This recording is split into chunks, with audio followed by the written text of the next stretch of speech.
The following programs were originally aired live, long before the advent of high fidelity, and they were recorded using a variety of means, from direct recording onto early audio tape and glass records, to simply placing the microphone of a wire recorder in front of the speakers of a radio playing the program.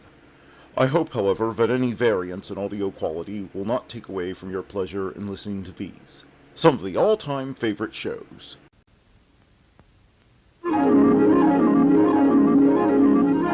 The following program is brought to you in living color on NBC.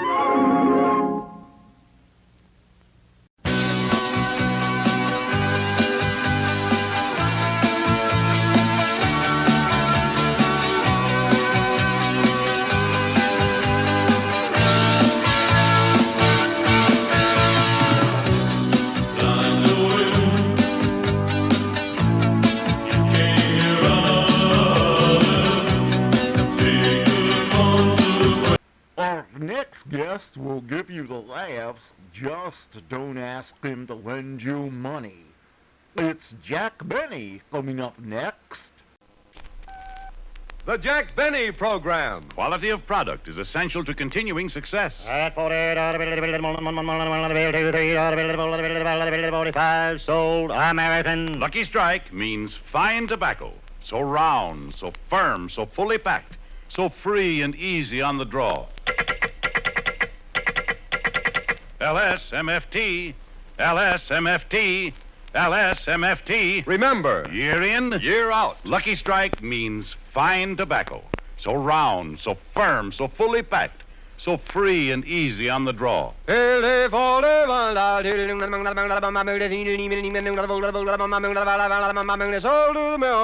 Fine tobacco means real deep down smoking enjoyment for you. And Lucky Strike means fine tobacco. The finer, the lighter, the naturally milder Lucky Strike tobacco. So for real deep down smoking enjoyment, smoke that smoke of fine tobacco, Lucky Strike. So round, so firm, so fully packed, so free and easy on the draw.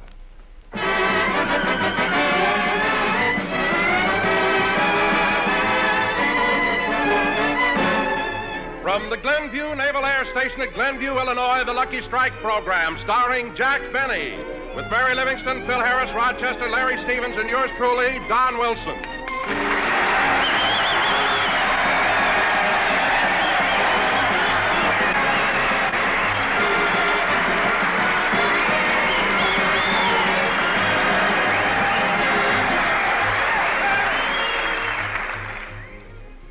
And now, ladies and gentlemen, on next Wednesday, February 14th, Jack Benny celebrates his birthday.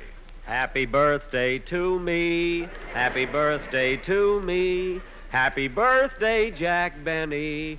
So don't fence me in.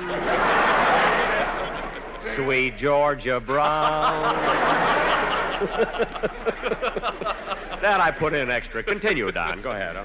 As you all know, sometimes a baby is born with a silver spoon in its mouth. Sometimes a baby is born with a birthmark on its knee. That's right. But tonight, we bring you the only baby that was born with a toupee on its head.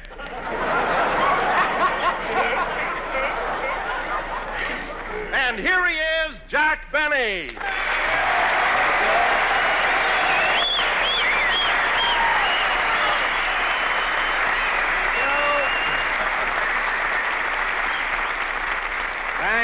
Thank you. Hello again. This is Jack Benny talking. And Don, I wasn't born with a toupee. It just happened that I was such a cute baby, when the doctor left, he patted me on the head and his fur-lined glove came off.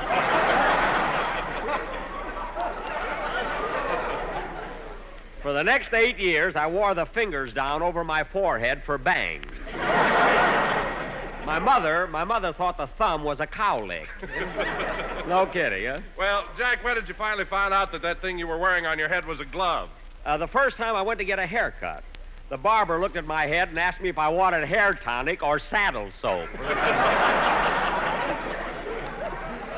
Anyway, Don, you're right about one thing. Next Wednesday is my birthday. Huh? Well, Jack, we've done a lot of kidding about your age, but seriously, how old are you? You're right, Don. We have done a lot of kidding.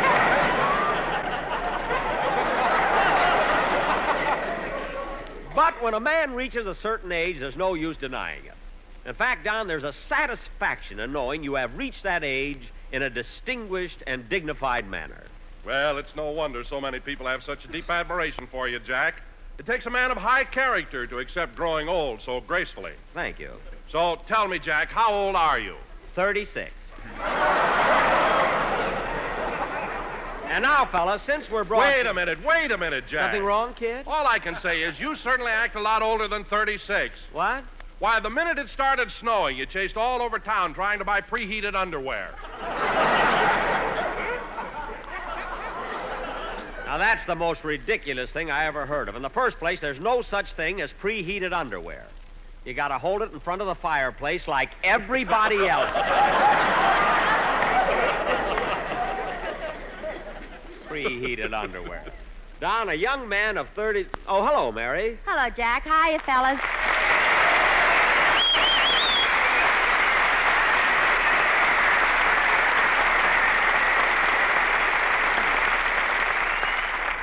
Say, I called for you at the hotel, Mary, but you were gone. How'd you get here? Oh, I came over in one of those yellow perils. One of those... One of those yellow perils? What's that? Chicago taxi cab. Oh, I was a little confused, Mary. You see, a yellow peril is also a training plane, and I knew you wouldn't be coming over in one of those. Well, this may surprise you, Jack, but while you were rehearsing yesterday, a handsome pilot took me up in one of those training planes. Really? Yeah. What training?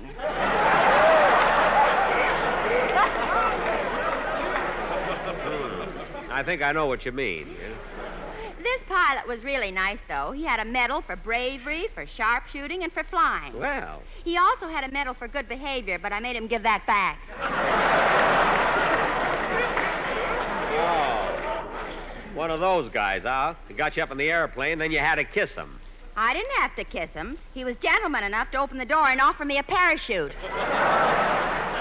Okay, Mary, but if you're giving away any kisses, just remember that Wednesday is my birthday. Say, that's right, Jack. February the 14th. And Mary, Jack says he's only 36 years old. Why, Jack Benny, do you expect... Well, that's all I am, and I can prove it. Oh, Jack. Well, look, my last birthday was in 1944. Is that right? Yes, 1944. And I was born in... Yes? I was born in Waukegan. And that makes me 36. Makes you 36. Yeah. Jack, how does being born in Waukegan make you 36? It's simple arithmetic. My last birthday was in 1944. I was born in Waukegan. Waukegan has 8 letters, and 8 from 44 is 36. Now, let's drop it.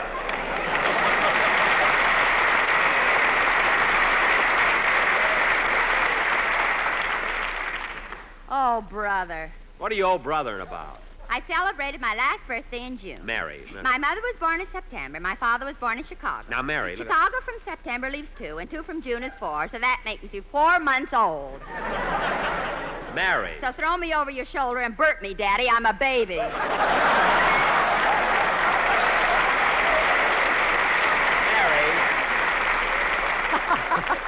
Mary, there are some things that people just don't... Come in. Mr. Benny? Yes? I'm Dr. Fensel from St. Joe. St. Joe? What do you know? I'm going to be in St. Joe next week. I know, but 2 years ago when you were supposed to go there, you canceled your trip because you caught pneumonia. Remember? That's right, I did. Well, this year, the people of St. Joe have sent me here to make sure that you stay well. Do you mind if I open your shirt? My shirt? Not at all.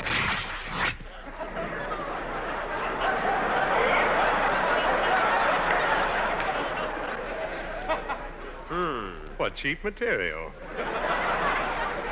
Look, Doctor. Quiet. I'm going to tap your ribs with this mallet. Wait a minute. Doctor! Doctor!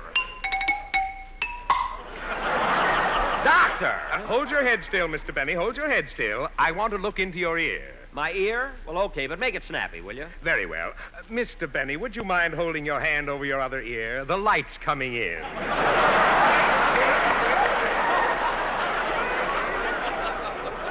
Hey, are you sure that... That'll be all. The examination is over. Goodbye. What a crazy doctor. Imagine him coming in and... Oh, hello, Larry. Hello, Mr. Benny. Happy birthday.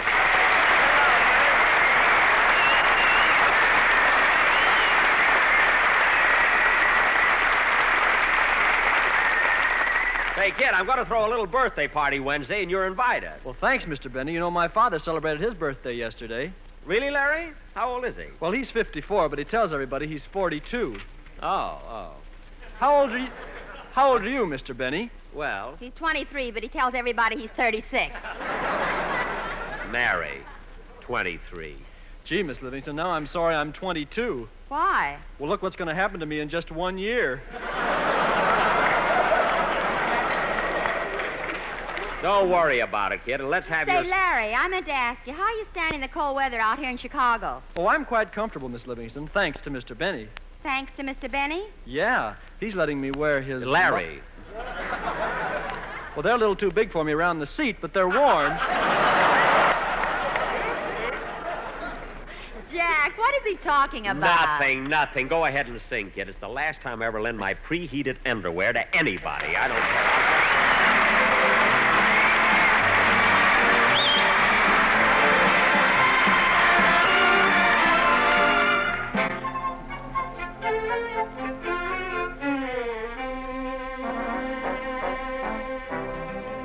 You belong to my heart now and forever, and our love had its start not long ago.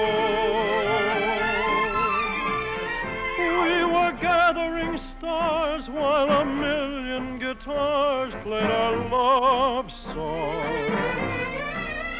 When I said I love you, every beat of my heart said it too. 'Twas a moment like this. Do you remember? And your eyes threw a kiss when they met mine. Now we own all the stars, and a million guitars are still playing. Darling, you are the one, and you'll always belong to my heart. Solamente una vez a mí en la vida. Solamente una vez y nada más. Now we own all the stars, and a million guitars are still playing.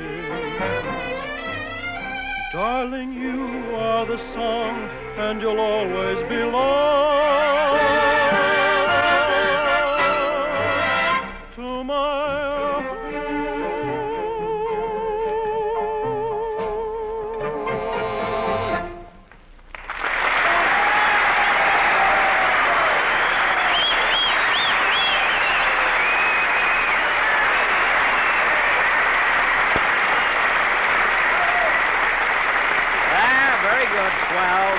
Swell. That was You Belong to My Heart, sung by Larry Stevens. Very good, Larry.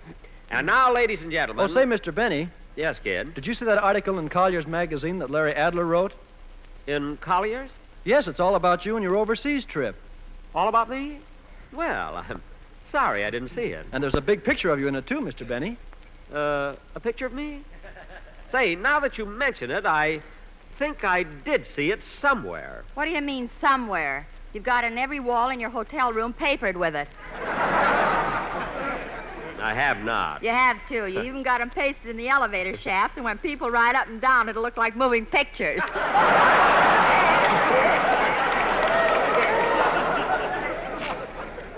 Now, Mary. And how you ever got them into the powder room, I'll never... Mary, that's enough.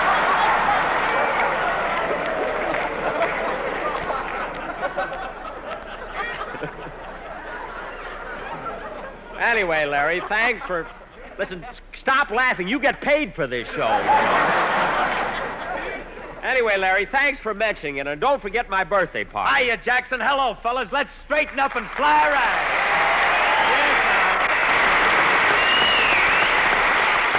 Well, Phil, I'm glad you got here. I just invited Larry to my birthday party. I want you to come, too. Hey, that's right. Wednesday is your birthday. Yeah? Happy birthday to you. Happy birthday to you. So bring out the bottle. I've got the corkscrew. Wow. Yes, sir. Hey, Phil, that's pretty good. Yes, sir. Congratulations and many happy returns, Jackson. Thanks. And say, look, I ain't much on speech making, but I hope you live to be as old as you look.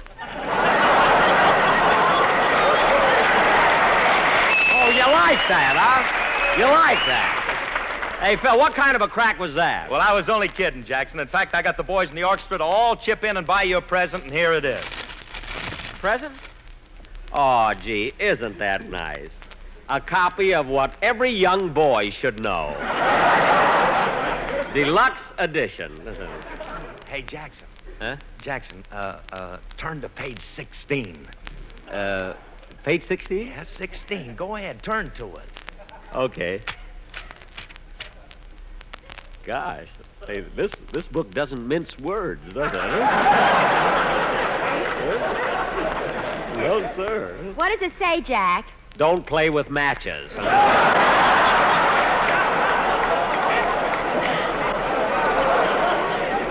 What a book. Thanks, Phil. Say, Jackson, talking about your birthday, you were born somewhere around here, weren't you? Yes, sir. Waukegan. And I'm going to invite a lot of my friends and relatives from there to my party.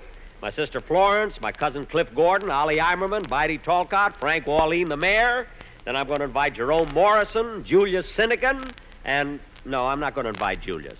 When we went to school, he used to pull my curls. So... Well, he couldn't do it now with a pair of tweezers. Oh, yeah, you'd be surprised, sister, what's under that glove. Anyway, all my old friends are going to be at the party. Oh, say, Jack. Yes, Don? As long as Phil gave you your birthday present, I might as well give you mine, too. Oh, have you got a present for me, Don? Yes, Jack, here it is. All framed and everything. Let's see it. Well, Don, nobody else in the world would have ever thought of a present as sweet as this. What is it, Jack? It's a picture of Whistler's mother smoking a Lucky Strike.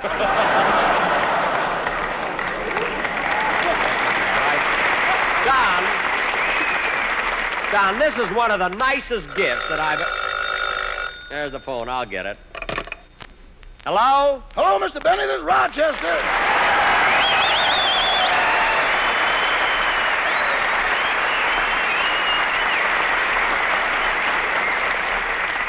Oh, Rochester, where are you? I'm in St. Joe, boss. Oh, long distance. Hey, I'm glad you got in okay. Not exactly okay. I had a little financial trouble on the train. Well, you shouldn't have. I gave you the money for the trip. I know, boss, but you figure things a little too close. What do you mean? At the station, I bought a package of gum and weighed myself. Uh-huh. And when I went to buy my ticket, I was exactly 6 cents short.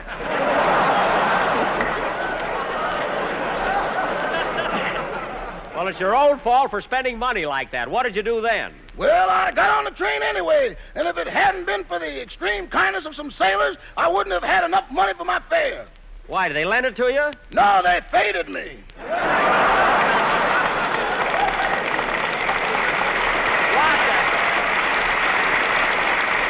Rochester, do you mean that you started a crap game with some sailors? Oh, no, boss. No, I didn't start it. You see, there were 7 sailors standing around in a circle discussing Einstein's theory of relativity. Uh-huh. Then someone dropped a pair of dice and Einstein went AWOL.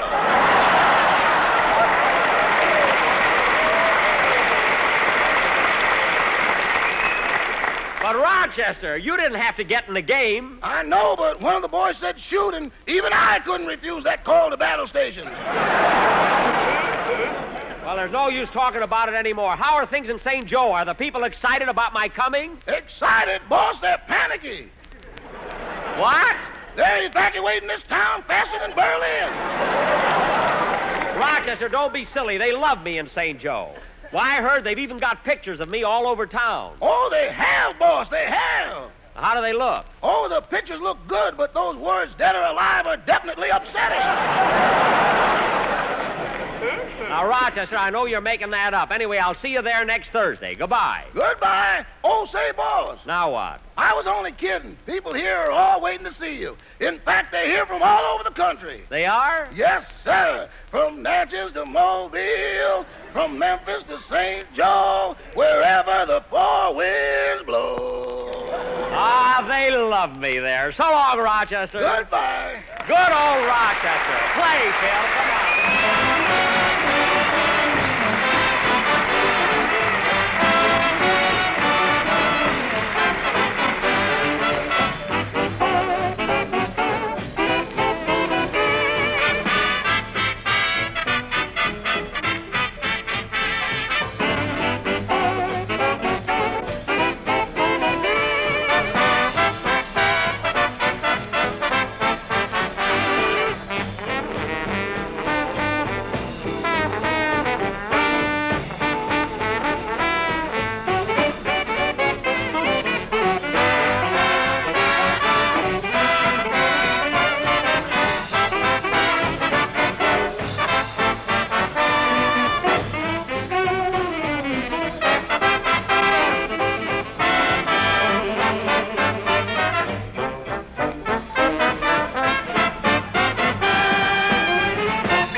Canteen, played by Phil Ayers Orchestra. Phil, your band numbers sound especially good tonight. Is this your regular orchestra? No, this is a bunch of musicians I picked up in Chicago. Oh. And now, ladies and I gentlemen... got them at the stockyards.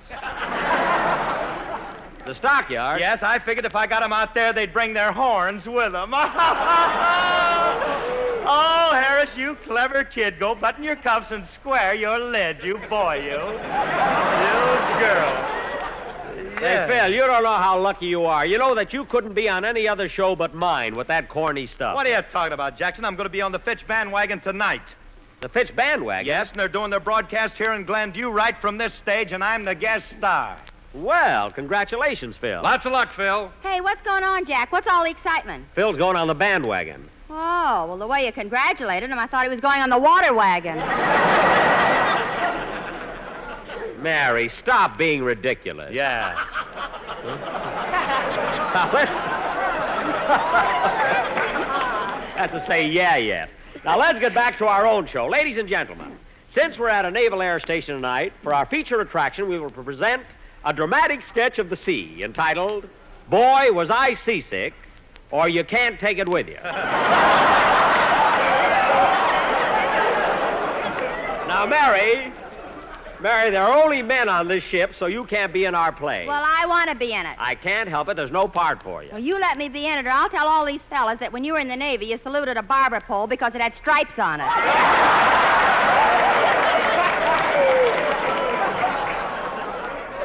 I didn't salute. I just said hello. A little Remley like that. Now, let's get back to our play. As the scene opens, I, Captain Jack McBenney, commanding officer of an aircraft carrier, am standing on the bridge of my ship, the USS Ulysses S. Sassafras. Wipe your chin. Quiet. We are on the high seas, knifing silently through the night toward a secret destination.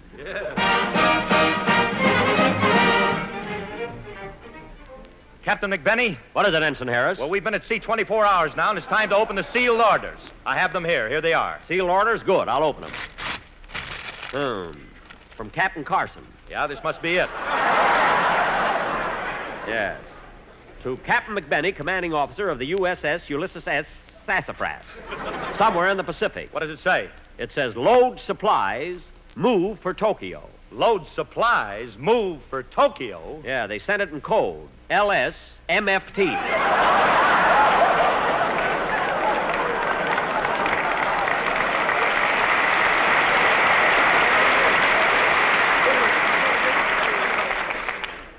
Smoke signals. Well, they can depend on us, Captain. This is the best aircraft carrier in the fleet. You said it. Say, what's our longitude? 62 degrees south. Our latitude? 48 degrees. What's our altitude? Altitude. Certainly. You know the last plane that took off? Yes. We're still tied to it.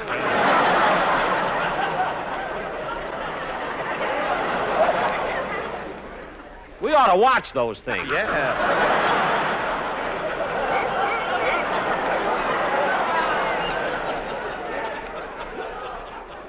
Well, Captain, here we are now. We're 3,000 feet over Albuquerque. That's right.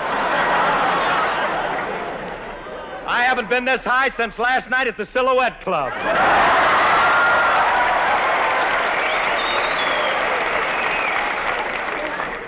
Ensign Harris, we are now entering a blackout zone. Tell the men they mustn't show a light. Those are orders. Oi, oi, sir. That's aye, aye. Oh.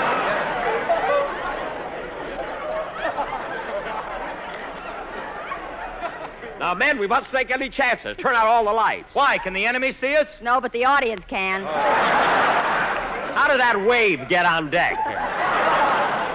Carry out your orders, Harris. I want total darkness. Hey, you sailor. We're in a blackout. Put out that light. But, sir, I just lit a lucky strike. I don't care. Blackout means total darkness. Well, lucky strike means fine tobacco. What? Lucky strike means fine tobacco. What? Lucky strike means fine tobacco, sir.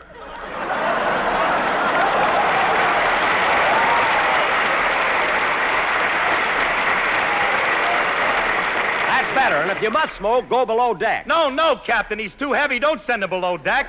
Why not? He isn't heavy enough to hurt this ship. I know, but this will be the first flat top with a round bottom.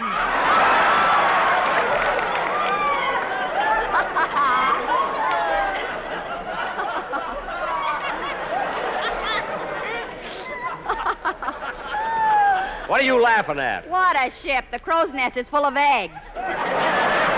Listen, Murph. There's no crow's nest on this ship. Well, I'll lay 8 to 5 on the eggs. Never mind that. I'm your superior officer. Salute me. Come on, salute me. Okay.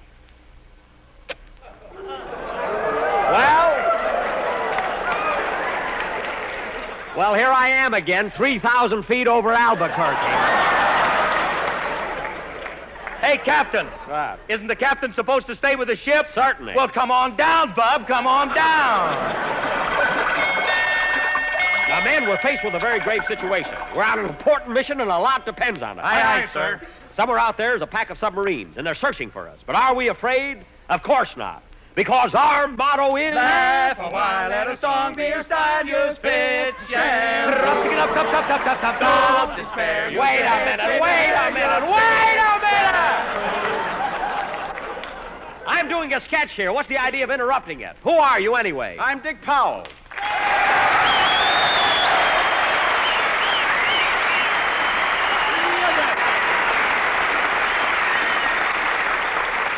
Well, listen, pal, what's the idea of breaking in on my program while I'm doing a play? Well, my program follows you on the air. We're going to broadcast from here, too. I'm on the Fitch bandwagon. I don't care if you're on the Wilmette bus.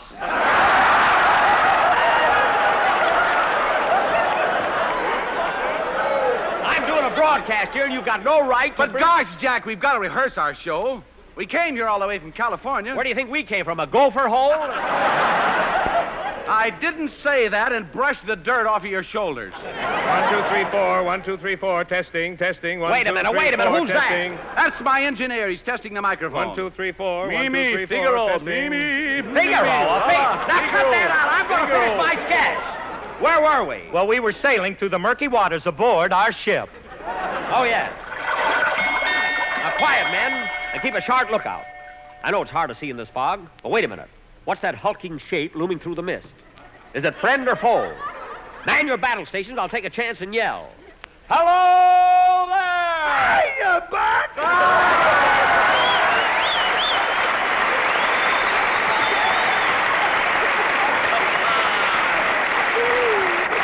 Why, Andy! Andy Devine, what are you doing here? Oh, I'm with the Fitch bandwagon. Oh, for heaven's sake. Look, Andy, I'll talk to you right Hi, after Andy. my... Well, hello, Doug. Quiet, everybody, quiet. I'm trying to do a sketch. Now, we're on the high seas. Here, Andy, look at this. Look, we're on the high say, seas. that's not bad, Fella, Don. stop Look at matching this. girdles. Now, we were sliding through the murky water. Hey, Andy, is that stomach really all yours? It sure is. People think Chicago's got the biggest loop. Be quiet, will you? 1, 2, shampoo. Don't let your Now spit stop get that. 1, I'm going to 2, finish this poo-poo, play if it's the testing. last thing I do. But Jack, you've only got 10 seconds left. All right, then I'll do it fast. Okay, men, to your battle station. Anti-aircraft. There's the enemy. Fire. Oh, boy, we got 200 planes. Jack, those were pigeons. Those were pigeons. You're still over Albuquerque. Oh, Doc, we'll finish the sketch in St. Joe. They love me there.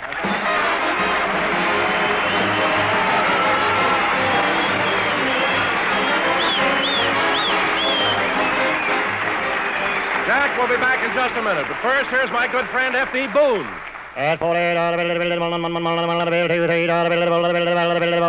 sold American. Mr. Lucian H. Purdom of Springfield, Kentucky, has been an independent tobacco auctioneer for 31 years. He said, There can be no substitute for fine tobacco if you want a real enjoyable smoke. Season after season, I see Lucky Strike select the lighter, milder tobacco.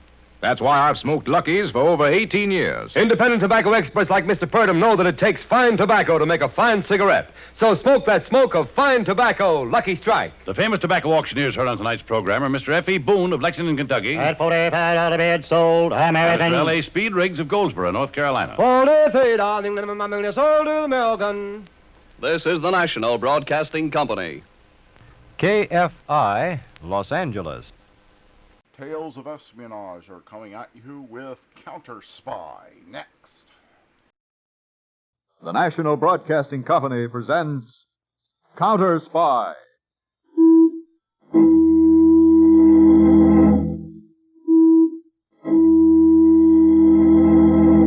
Washington calling David Harding, CounterSpy.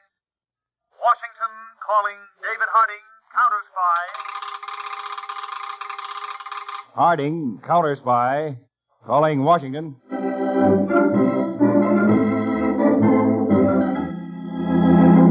United States CounterSpy, especially appointed to investigate and combat the enemies of our country, both at home and abroad. These CounterSpy reports to the American people are brought to you each week at this time. Now, the case of the hideous hijacker.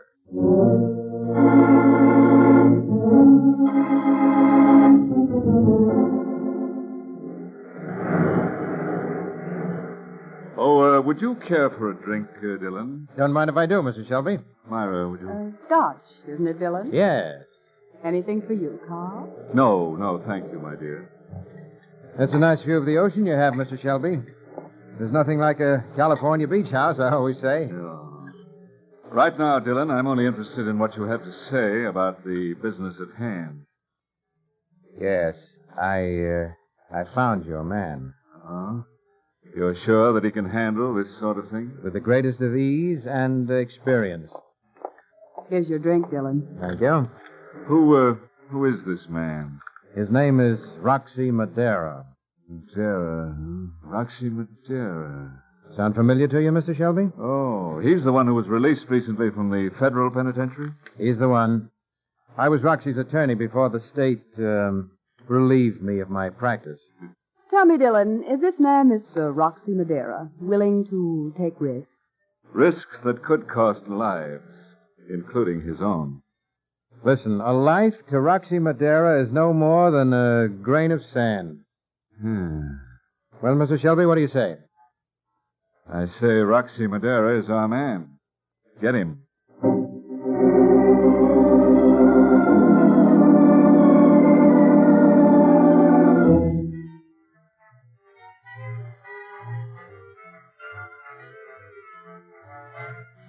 Gee, Roxy, you still dance as good as ever.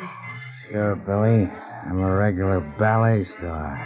I missed you awful, honey. Yeah? Yeah, awful. Now it'll be like old times again. Better. Give me a kiss. Roxy. Never mind the kiss. Answer the door. Oh, Dillon. Hi. You took your time getting here, Dillon. Sorry, Roxy. Held up in traffic. Okay, let's not waste time. Sit down. Billy, shut that phone off, huh? Yeah, all right. And go in the other room and powder your nose or something. Okay, Dillon, what have you got? Well, I spoke to that certain party. Just the facts? Yeah, all right. The shipments consist of antibiotics. Anti-what? Certain types of drugs, such as penicillin, sulfur, and aureomycin. So? These drugs are being shipped down the coast regularly by truck to certain warehouses in this area. From there, the drugs are distributed, some of them shipping overseas to military stations. So you want some of the loads hijacked? As many as possible. Who for? Why, I am not free to reveal names. The certain party will pay well for each load. Like what? Oh, 15,000. Uh-huh. And your cut? 5. Kind of greedy, ain't you, Dillon? Oh, no, I don't think it's unfair, Roxy. After all, I went through a lot of trouble. I made the arrangements. Okay, quit bleeding. When's the first job? Tuesday night. Now, what about your crew? I'm a one-man crew. I bring Billy along just for the kicks.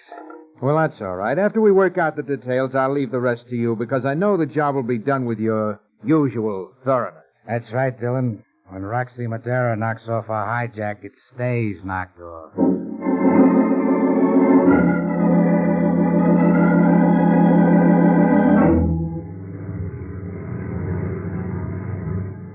I'll be glad when this haul is over, Vic. I'm pooped.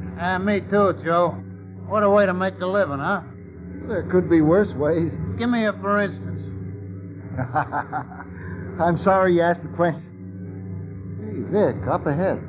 Hey, there's a car blocking the road. Guy's waving us down. With a gun. Better pull up, Vic. Okay, you two, come on down. What is it? Down. Hey, look, Mac, you can't pull a thing like this. Joe! Can't pull it, huh? Roxy! Roxy, why did you do that? Well, that felt like it, Billy. Because it's the best way to operate. Any arguments? No, Roxy. No argument.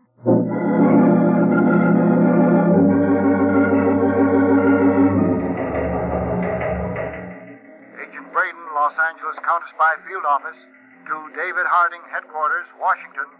A truckload of antibiotics was hijacked last night in this area. Both drivers murdered and bodies left on roadside. Truck missing. No further details. We'll keep you posted.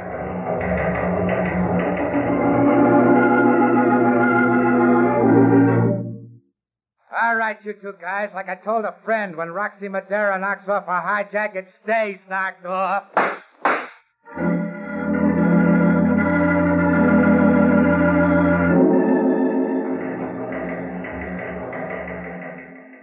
Agent Braden, Los Angeles to Harding Headquarters.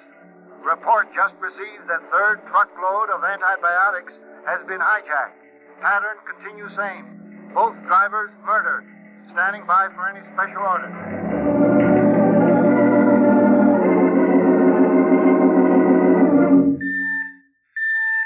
Harding, Headquarters, Washington. To Agent Harry Peters, Philadelphia Field Office.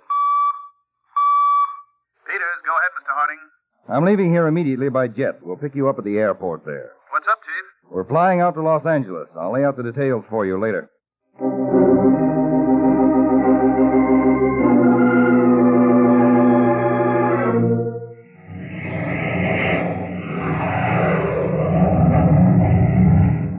Come on, Mr. Harding. Give out with the details, will you? You've had me second-guessing my head off. We're going out to Los Angeles, Peters, to supervise a hijacking investigation. Hijacking investigation? All the big stuff going on these days, I'd have thought that would be a strictly lower echelon operation. Not when there's a threat to national security. Maybe I should keep my big mouth shut and listen. Go ahead, Chief. Peters, you're familiar with the importance of antibiotic drugs. I sure am. Penicillin did the job for me when I had that strep throat 2 years ago. Well, in the past 2 weeks in the Los Angeles area, 3 truckloads of antibiotics were hijacked. In each case, the drivers were murdered. Nothing to go on yet? So far, nothing. Those drugs, Peters, were not only to be made available for civilian use, but a great portion was to be shipped to our armed forces overseas. And I don't doubt some of those hijacked drugs will find their way overseas. I don't follow. We've been receiving reports from our agents in the Asian sector that American antibiotic drugs have been smuggled behind the Iron Curtain. Oh? Which means that in case of an emergency, we could be short on such supplies and they could be well stocked. It could mean that. We've got a big job in front of us, Chief. Big is right, Peters. Every minute counts.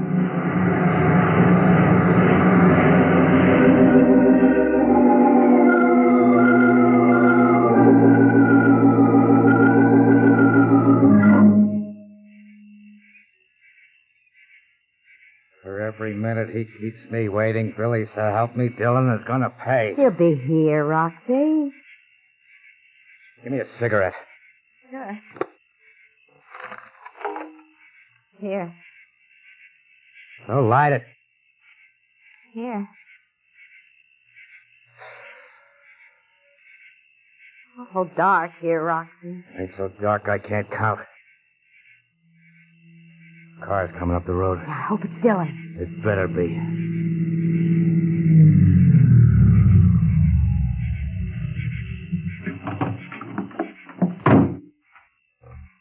That's you, Roxy? Yeah, it's me, Roxy. I'm sorry I kept you waiting. I got caught In traffic, yeah, I know.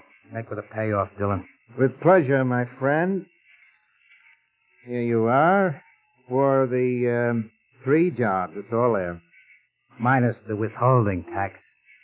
What? Oh, you mean my little cut? Don't get cute. No, I only... Come on, Roxy. You got the money. Let's get Keep back your to... holder on. I got something to say to the middleman here. Well, what's on your mind? You. I don't like a middleman. A middleman's a leech. Oh, look. You look, middleman. Now I know who that certain party is on the other end of the deal. You know? Carl Shelby. He's the guy who's paying off, right? How'd you find out? I trailed you one night to Shelby's beach shack down in Palos Verdes. I'm the kind of a guy who doesn't like to do business with a guy I don't know. Oh, you'd like to meet Shelby, is that it? Yeah, that's it. Well, that's all right, Roxy. I'll take you to Shelby. Now you will. I'd go there myself. I don't need a middleman to introduce me to Carl Shelby.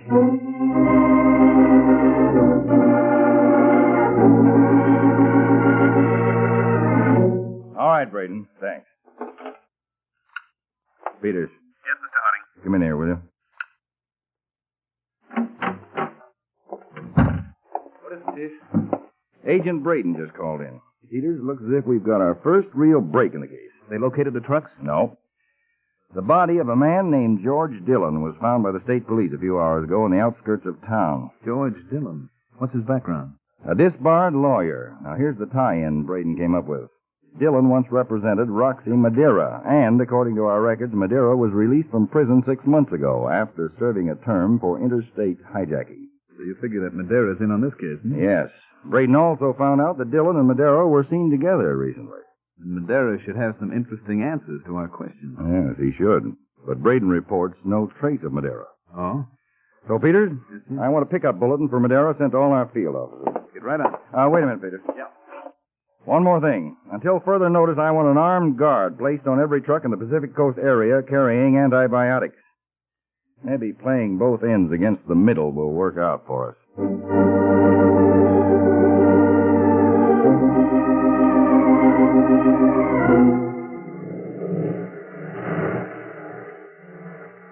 Now, don't tell me, Shelby, you miss your middleman. Well, not for personal reasons, Roxy.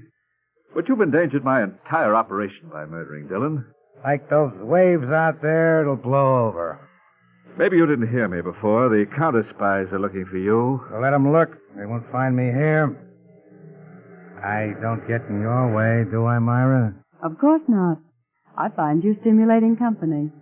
See, Shelby? I ain't in anybody's way. Roxy, I think it would be best for all concerned if you were to take a trip south. Say to Mexico. Who asked you to do any thinking for me? If I want to take a powder to Mexico, I will. If I want to stay here, I will. Just don't lay out any cook's tour for me. I'm going into my office now. There's some business that I have to take care of. Well, who's holding you here? Myra, would you care to go with me? I've got a terrible headache, Carl. Really. Very well.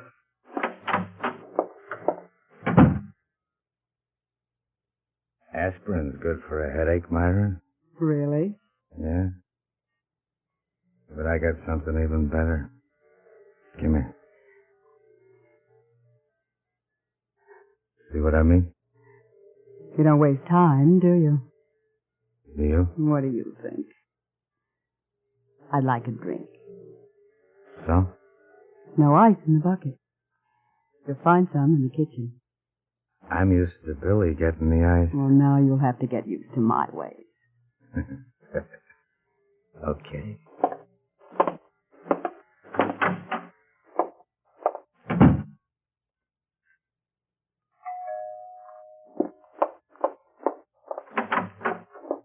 Yes? I want to see Roxy. Oh, Billy, I believe is your name. That's my name, Twinkie. Well, I won't ask you in. You already are. Where's Roxy? Don't lie. And why didn't he call me in 3 days? Why don't you ask him? I'll make this easy for you to understand. Simple. I'm sure anything you have to say will be simple. Stay away from Roxy. And if I don't, I'll beat you up so hard you'll look like cake batter. Well, you make your point rather colorfully. Yes, well, don't make me prove it. It seems to me that Roxy's become bored with you of his own free will. And to know you is to understand why. Why, you... I'll give you something to understand. Well, it'll take more than you. Ow, my hair! Black roots, I'll bet. Let go! Let go! Come on, break it up. I'll kill her, so help her. Break it up, I said. There's feathers all over the Let place. me go, Roxy, let me go. Sit down, Billy. Stay there if you don't want me to bust you in the face. Sorry, Myra. This one's got no manners. Roxy, you're a rat, a no-good two-timing rat. Hey, no manners. She doesn't even know how to talk in front of a lady. I told you to stay in a You chair. don't have to worry. I'm not going to touch your lady. I had an idea why you didn't call. I had the right idea. You're going to be sorry, Roxy. Real sorry. I'll have that drink now, Roxy. As soon as I get back, Where are you going? there's no telling what a jealous dame will do. I didn't like the way she said I was going to be sorry. I didn't like it at all.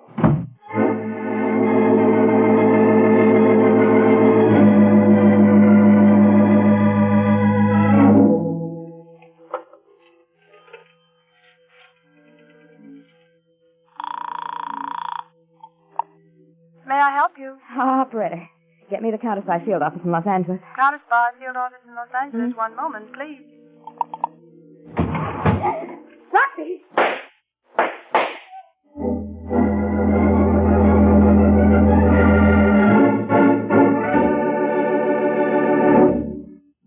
You are listening to the case of the hideous hijacker on CounterSpy. There's top listening every Sunday evening with the Chimes. Tonight, the Big Show brings you another great array of stars. Tallulah Bankhead, Ed Wynn, Fred Allen, Ed Gardner, Jack Carson, and a host of others. Also this evening, Theater Guild on the Air presents another outstanding story. It's Theater by Somerset Maugham, and starring will be Gloria Swanson and Melvin Douglas. Now, back to CounterSpy.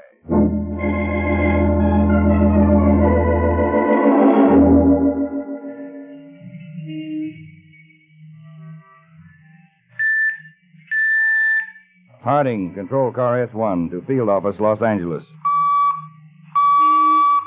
Agent Braden, Los Angeles Field Office. Braden, what about the report on those bullets?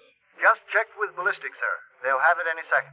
Anything turn up at your end? Peters is still in the tavern inquiring. Call me as soon as you have that report. Will do.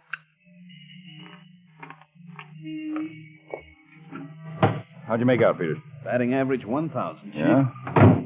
3 out of 3 people in that tavern identified Billy Horton as Roxy Madera's girlfriend. All right, Johnson, back to the field office. Too bad Billy didn't live to finish that phone call to us. Any reports come in while you were waiting for me? Well, I've been in touch with Braden. The lab check made on dust particles in Billy Horton's clothes indicate a corrosive action of sea air for a period of weeks. It means she's been around the Bay Area for some time up to her death. And it also pins down the whereabouts of Roxy Madera. Providing they hadn't split up. Braden to Harding. Braden to Harding. Harding, go ahead, Braden. Ballistics just finished the report, Chief. The bullets which killed Billy Horton were fired from the same gun that murdered George Dillon. Chief, that's proof enough that Roxy and Billy hadn't split up. Braden, Yes, sir? send out a special alert. Have all our patrols in this area concentrate the search for Roxy Madera in the Bay and Beach territory. I want Madeira brought in, preferably more alive than dead.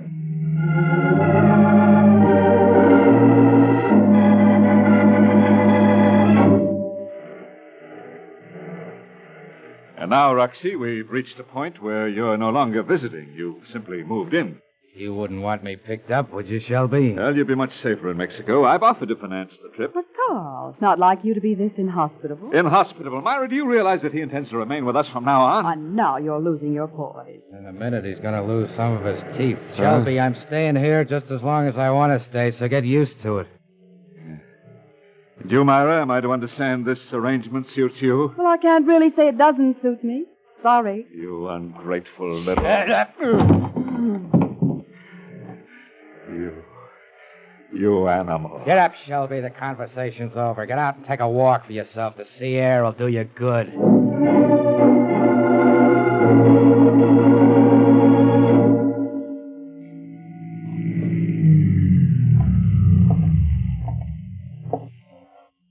Hey, got a message to meet you here, Mr. Shelby.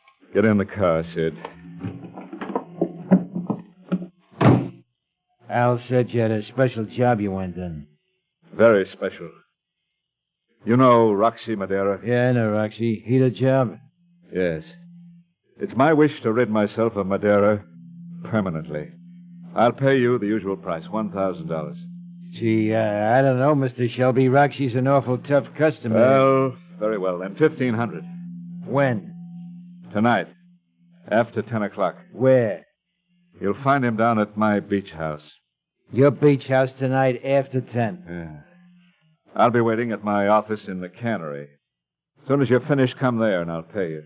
And the quicker the better. I'll make Roxy Madeira a real quick job for you, Mr. Shelby. I'll be back for the payoff at 11.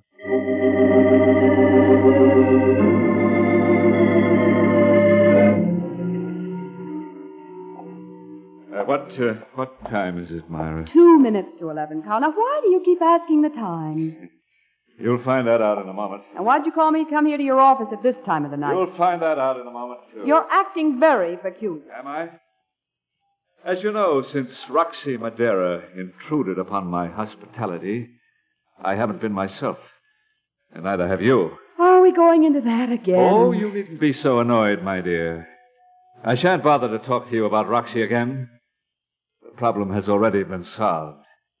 What do you mean? The answer to that question is at the door. Hmm? Come in, Sid. Sid couldn't make it, Shelby. Roxy. Roxy, what are you doing here? Tell her, Shelby. I... Shelby's got his tongue tied on account of he thinks he's seeing a ghost. He had me fingered for a knockoff. What? Your boy Sid is in the cellar of your house, Shelby, with a head full of holes. Roxy, Shut up.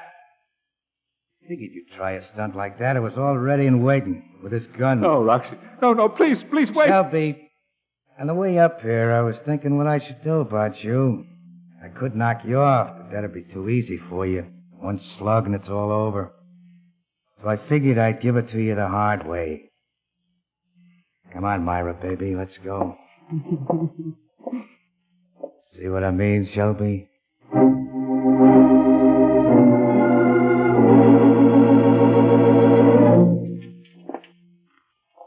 I got the message you wanted to see me here in the lab, Mr. Harding. Something special up? Yes, very.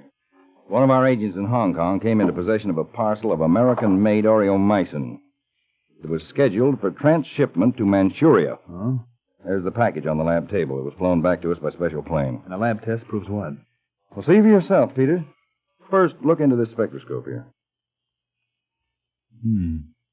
Metallic presence. Specifically, zinc. That zinc was clinging almost imperceptibly to the cardboard container.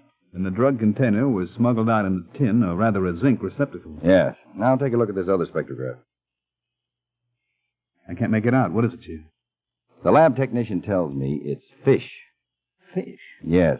And I think it's going to be the means for us to catch our own fish. Put an end to this case.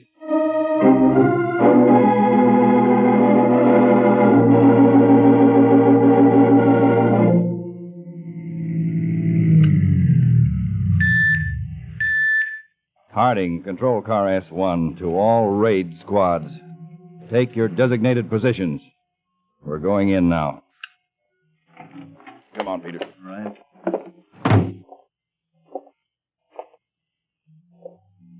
That cannery, Chief. I never figured it this way.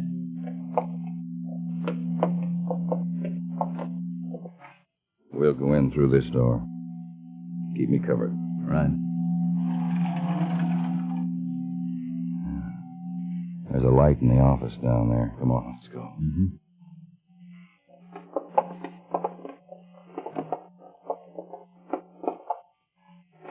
Ready? Whatever you say. Now. All right, stand where you are. Oh, there's no need for surprise, gentlemen. I was half expecting you. Stand up and get away from that desk.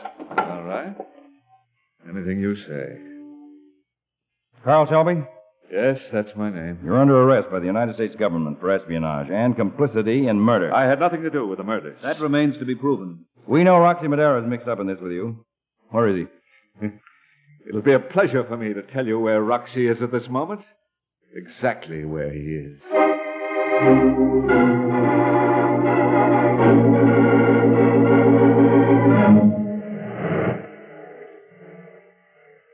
I'm afraid, Roxy, you've permanently destroyed Carl Shelby's equilibrium. I told you to forget about Shelby, didn't I, Myra? Concentrate on me. It's difficult not to. You know that. Sure. But I can't help wondering about Carl. He won't take kindly to orders. You take orders from me, or he'll take what Dylan and Billy got. Anyway, who needs Shelby now? You got the names of his contacts overseas. I'll deal with them direct. Roxy. Roxy Madera, who takes what he wants when he wants it. What about you? We're alike, Roxy. We're the people who take. There's another way? None. We'll go a long ways together, Roxy, you and I. That's right, Myra. No stopping us. What could that be? Carl has a key. He never rings. Answer it, but don't open the door.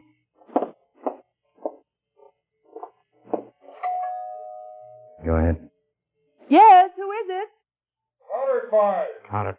Open up. We know you're in there, Madera. Come out with your hands up. Roxy, what are we going to do? Get away from that door. Here's what I'm gonna do. Try that for size, coppers. The house is surrounded, Roxy. You haven't got a chance.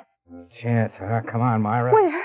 We'll make it out the side door and up the stairs to the Oh, road. no, Roxy, we'll be killed. Come on, I said. Roxy, please don't make me go with you. I thought you said you were my I kind. don't want to die, please, Roxy. Shut up, shut no. up. Go ahead, open the door. They'll kill me. Open it. Drop your gun and come out, Roxy. Hey, Myra, I'm going out there, but I'm going my way. Come here. No, what are you Get doing? in front of me. That's the way I'm going out. Shoot me first. Cops are too polite to shoot a lady. Open that door. Please, Roxy. Open it. I'm coming out, coppers. You shoot and this dame gets it from me. Get going, Myra. Keep moving fast. You can't get away with it, Roxy. You open up and the dame gets it like I said. Moving, Myra. Go on over to the stairs. Faster. Up the steps. I'm behind you, Roxy. Drop your gun. Out of my way, Myra. I'm making it alone. Get it, Peters. I'll get you, coppers. I'll get you all.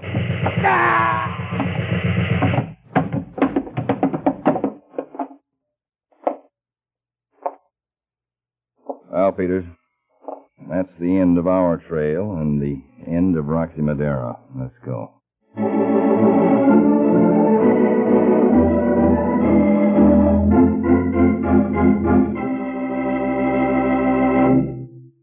Tune in every week, same time, same station, to CounterSpy. Listen next week for the exciting Case of the Prattling Paper. When enemy agents thought they had silenced one of America's top research men by murder, they didn't know that his research had made paper talk like a black streak. How your counterspies gave this black streak a voice will be revealed for the first time next week in The Case of the Prattling Paper on CounterSpy.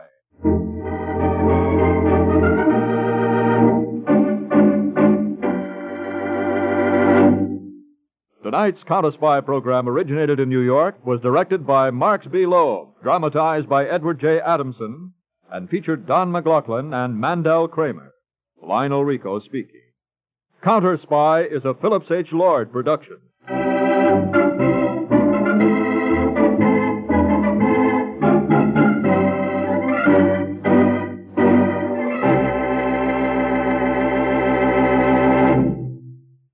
Three chimes mean good times on NBC. Later today, the Phil Harris-Alice Faye Show brings you another 30 minutes of laughs with Phil and Alice, Frankie, Julius, and the whole cast. Listen later for the Phil Harris-Alice Faye Show. And for radio's greatest spectacle, NBC brings you The Big Show with Tallulah, Fred Allen, Ed Wynn, and many, many more. Stay tuned for Tallulah Bankhead and the fabulous Big Show on NBC.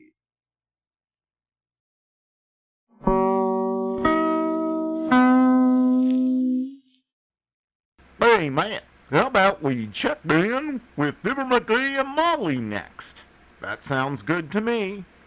The first evaporated milk, Pet Milk, presents Fibber, Magee, and Molly with Bill Thompson, Gail Gordon, Dick LeGrand, Cliff Arquette, George Peroni, and me, Harlow Wilcox. The show is written by Don Quinn and Phil Leslie and directed by Max Hutto, with music by the King's Men and Billy Mills Orchestra.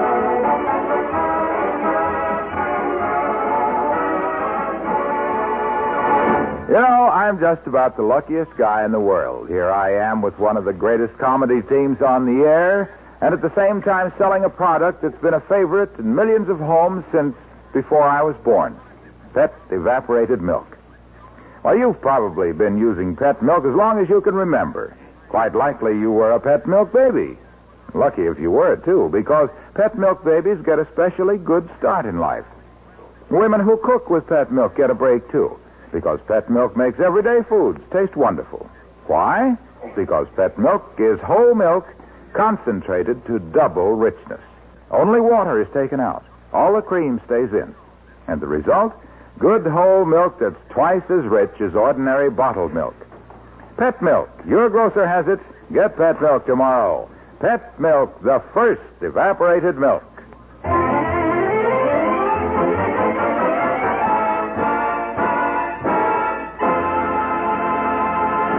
The Wistful Vista Antique Shop is an interesting place.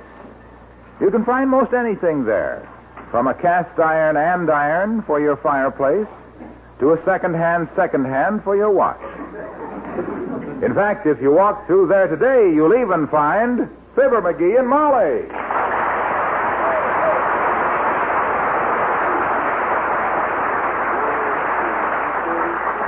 My goodness, this place is simply loaded, Magee. Yeah. Don't you love to look at antiques? I don't know, kiddo. I can't see them for all the junk. They must set up their stock in here by shooting it in through the front door with a cannon. That's what makes it interesting, dearie. It is? You never know what you'll stumble over next. Ouch! What's the matter? Stumbled over a cannonball. I never saw so much. Hey, look at this old beer mug, Molly. Somebody put their name and phone number on it. Phone number? Where? On the tag here. See, it says Silverstein, Circle 1850. Oh, no, Magee, that's a silver stein. Huh? Beer stein. Sure, a mug. And it's circa 1850, not circle. That means it was made almost 100 years ago, dearie. It does? Sure. My gosh, you can tell all that just from a phone number on it? You sure know more about antiques than I do, Tootsie. Believe me, dearie, it's not difficult. Not that it matters, of course. If I really wanted to know when the mug was made, all I'd have to do is call up this guy Silverstein at Circle 1850 and... What you looking for? A clerk. I wonder if anybody's running this place. We've been here half an hour and I haven't seen a soul. Is anyone in charge here? I'll show you how to get a clerk out here. Hand me something. Anything. What do you want? Here, this old candlestick will do it. Watch this. I merely put the candlestick in my side coat pocket like this. That'll and be $12, sir. Is there anything else I can show you? My goodness, where'd you come from, mister? Thornfelt, Missouri, madam. From a pioneer family. My grandmother built the first gin mill in Southeast. Now, look, all very interesting, Bud, but we ain't interested. As long as you're out here, though, show us something. Well, I'll be happy to, sir. Yeah. What would you like me to show you? Well... Oh, I know. How about some card tricks? Here, pick a card, any card. Now, please, sir, we're just in here shopping. We didn't come in to be entertained. Oh, you won't find me very entertaining, madam, I can assure you. Oh, my wife so often says to me, Marvin, you jerk, she says. But I don't answer. My name is Conrad. Well, look, Connie boy. Maybe you better just crawl back in your hole and leave... Oh, wait. Look, Magee. Huh? Isn't this a pretty little table? The round one with the turned-up edges? Yeah. Oh, that is indeed a valuable piece, madam. That table once belonged to Louis the 14th. My goodness, Louis the 14th. Louis the 14th Street baker. That's a pie crust table. It is. Looks just like wood. Although I've ate some of Louis' pie crust, and come to think of it, it does taste a little like a tabletop. I understand his food was recommended by Duncan Fife. Personally, though... Hey, there's an interesting-looking clock on the counter there, Bud. See that clock, Molly? See that? That, sir, is a genuine grandfather's clock. Oh. Very rare. A grandfather's clock? Why, it's only 2 feet high. Grandfather, madam, was a midget. Yeah, how'd you get to be a midget, Bud? Well, when Grandfather was just a child, he took a job with a circus, assisting a nearsighted roustabout who kept mistaking him for a tent stake. With a 16-pound sledgehammer, it took him less than a week to hammer Grandfather into a knot-headed midget. I remember when I was a kid, Bud, my grandfather had a clock, too. He didn't keep it in the house, though. He kept it on the front porch facing the bus stop so people could tell when the bus was due. Really, Magee? That was thoughtful. Yes, facing the bus stop, eh? Yeah. They used to say Grandfather has a clock that would face a stop. Oh,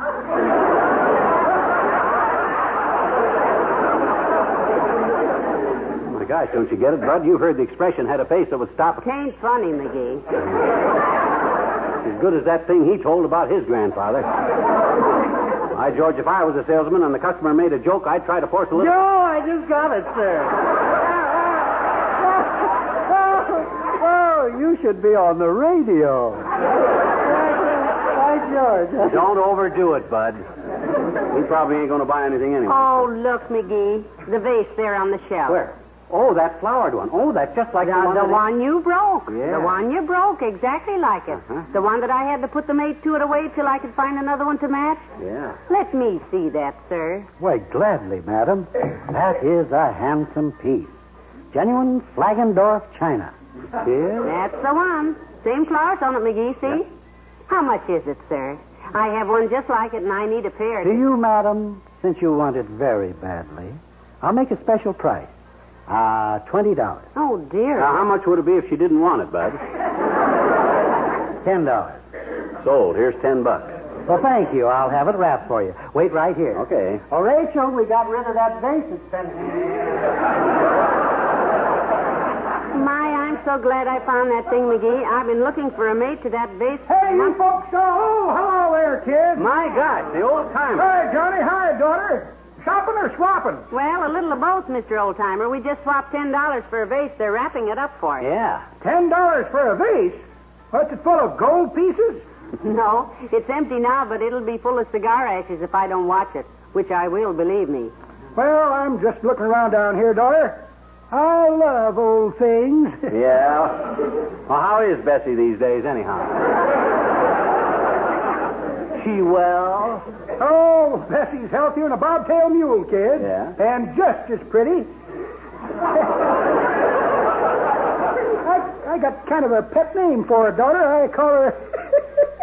well, my little Carrot Top. Oh, Carrot Top, huh? Red hair? Nope, pointed head. Mighty fine girl, though, Bessie is. Got herself a job at the city last week, and me and her went out and painted the town red. No kidding, painted the town. Well, not the whole town, of course, just the curbs. Oh. No parking, loading zone, more toots swept here, stuff like that. But Bessie was too sentimental for the job. Too sentimental to handle a paintbrush? What you mean? Well, at 14th and Oak, Where it used to say no parking, it now says in big red letters, Bessie loves old-timers. Oh, my goodness. She wears her heart on her paint bucket, does she? Yep. When I read that, I says to her, Bessie, I says, that's libel. Libel? She says. Yep, I says, it's liable to get you fired. It did. I got to find her a job, kids. My birthday's coming up. I'll see you later. So long, old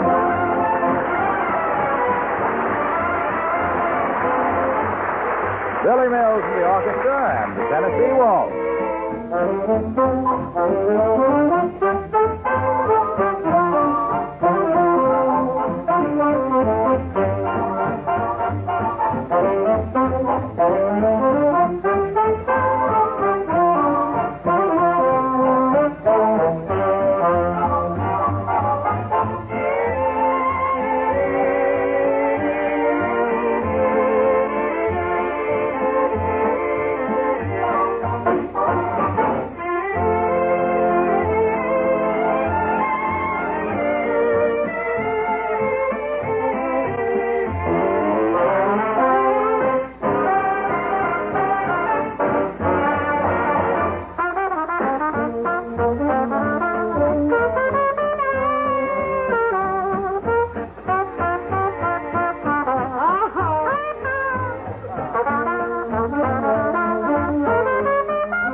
Want me to carry the bass for a while, Magee? Your record for handling delicate objects of art isn't very good, you know. Well, it's rap good. I'm usually pretty clumsy, but not with stuff that costs $10. I'm not. I think no more of $10 than Gorgeous George thinks of Gorgeous George. I can handle this. Look out, dearie. What are you yanking my arm for? You almost made me drop the vase. Look back of you. Huh? Oh, my gosh. Open manhole.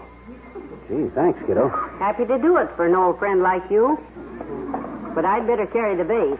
Being a woman, I'm not as likely to fall into a manhole. Well, I got it all right, Tootsie. I got a real tight hold onto it. I could get knocked down by a 10-ton truck or shot at by bandits and never loosen my grip on this vase. Well, hello there, Molly. Hello, McGee. Well, good day, Mr. Mayor. My, it's nice to see you. Hi, Latrivia. Hey, you're up for re-election this year, ain't you? Yes, and I'd like to request a favor of you. Why, certainly, Your Honor. Just name it. Sure, just name it, boy.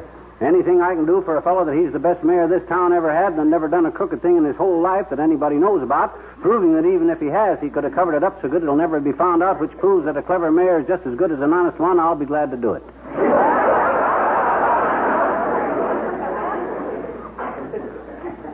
Thank you. Do you remember that during my last campaign you stayed strictly out of it and I was re-elected? Yes? Yes. Well, do me a favor and stay out of it again. You know, he nearly ruined me 2 elections ago, Molly. He plastered the town with posters. He did? You betcha, and I made him up. The slogan was, a vote for Latrivia is a vote for corruption being eliminated in Wistful Vista. Yes, and my opposition went around the night before and cut off the bottom half. So they all read, a vote for Latrivia is a vote for corruption. Heavenly days, how awful. What do you mean, awful? I planned it that way. Every gambler and hoodlum and crook in town voted for him. He got elected, didn't he? McGee, do you know Charlie Power, my campaign manager? No, but if he wants any ideas from me on how to run... He doesn't. Okay. What about, Mr. Power, Mr. Mayor? Well, I was just going to say that if Magee messes into my campaign this year, you'll probably see Charlie and me staggering up the street, arm in arm, singing Sweet Adeline. You mean with me on your side, you'll... Yes. Yes, I'll be drunk with power. Good day.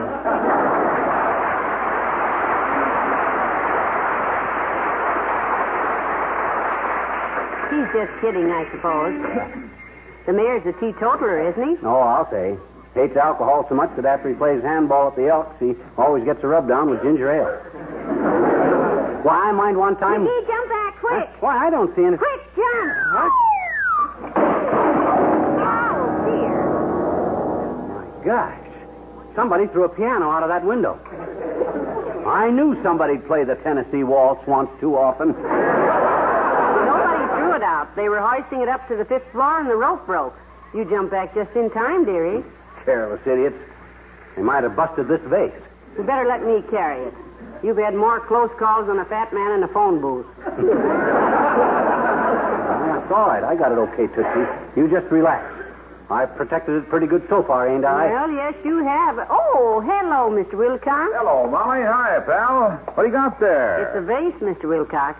We bought it in an antique shop. Yep. It's a very valuable object de art, Junie. You know anything about de art? No, but my cousin, big ultramarine Wilcox, is an artist. Took it up accidentally. How can you take up art accidentally? Well, he was going to redecorate his house, so he spread a canvas on the floor, lined up 12 different kinds of paint. That night there was an earthquake. Threw the paint all over the canvas. He had it framed, sent it to the Modern Art Show, and won the Ernest P. Boopkins Award, $10,000. Not the Ernest B. Book. Well, Yeah. what do you know? The same. Is he still working at it? Well, in a way he is. He bought a lot more paint, and he's been sitting around for 7 years waiting for another earthquake. Better come quick, because he's used up almost all of the 10,000. Yeah. What's your favorite piece of art, Junior? The Mona Lisa? No, pal. To me, the loveliest thing in the world is that beautifully curved, magnificently proportioned, scientifically designed object, a can of pet milk. I always wondered why you kept one on the mantelpiece in your house with the soft light shining on it. Yes, Molly, it's caused a lot of comments. All kinds of comments. That's all. Yes, people look at it and say, you nuts or something? Or they say, boy, is that silly. Stuff like that. But I don't care. I know what I like. Well, if you really like art, Junior, this vase is... And I know what millions of other people like, too. Pet milk. Pet milk. Maybe not to put on the mantel with a light shining on it, but for real artistic use in the kitchen. And say, do kids love chocolate drinks made with pet milk? You know, you can't fool a youngster on taste. And they know that pet milk is just good, sweet country milk, concentrated to double richness, giving their milk drinks a special flavor. Speaking of good taste, when I get this vase with some flowers in it, I can get rid of my old flower pot. Oh, speaking of pots. Oh, cut it out. Just because a guy puts on a little weight, everybody starts... No, pal, I meant coffee pots. What? Yeah, it isn't only the children who know the value of pet milk, it's their coffee-loving parents, too. Because any cup of good coffee, doubly flavorful with that rich pet milk, is extra good. Pet milk, the first evaporated milk, is a great favorite Yeah, say, for hey, everybody. hey, Coffee, hey. for the babies, everything. Milky. Yes, pal. We'll have to leave you in a minute. Our streetcar's coming, there Mr. she comes. Wilcox. Yeah, hey, it's nice to see them running again. They were out on strike last week, you know. Yeah. I was talking to one of the motormen about it. Said he stayed in bed the whole week, and his wife pressed all his clothes. Is that so? Thus proving the old saying. What old saying? Iron while the strike is hot. Iron. Go on, kids.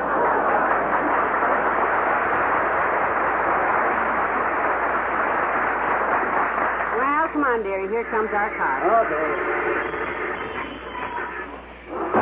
All off, Billy Street. Going off on it. Let him out, please.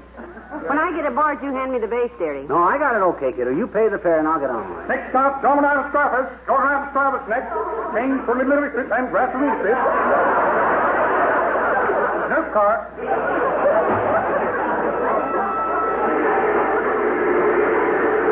Come on, Molly, let's sit toward the back because... Oh, hey, Bud, watch who you're shoving there. I got a valuable vase here. Oh, I'm sorry. I didn't... Oh, hiya, Fib. Oh, hi, Georgie. I didn't recognize you. Want you to meet my wife, Georgie. Molly, this is Georgie Nothing. Well, how do you do, I'm sure, Mr. Nothing. Hi, Mrs. McGee. I'm glad to meet any wife of Mr. McGee's because unemployment is a serious thing. What's unemployment got to do with it, Georgie? Nothing in this case, because I wouldn't have took the job anyway. Huh? Who do they think I am to stand there up to my hips in cold sauerkraut? Up to your hips in cold sauerkraut. What kind of a job is that? Exactly what I asked myself. Yeah. Georgie, I says, this ain't for you. You may be able to ride to work one day. The next day, what happens? No bait. Bait? Bait for what? Who knows for what? You drop your line in and wait, that's all. Sometimes it takes all day. The next time out, your parachute doesn't open. And bingo.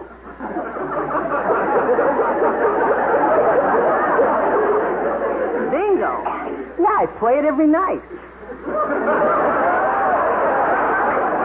That's why I couldn't take the job. Stand up to my hips in cold sauerkraut. Playing bingo. Who do they think I am? What? Go for Lazamark next. Go for Lazamark. The next you would need a class, bring a screen of bark to freckles.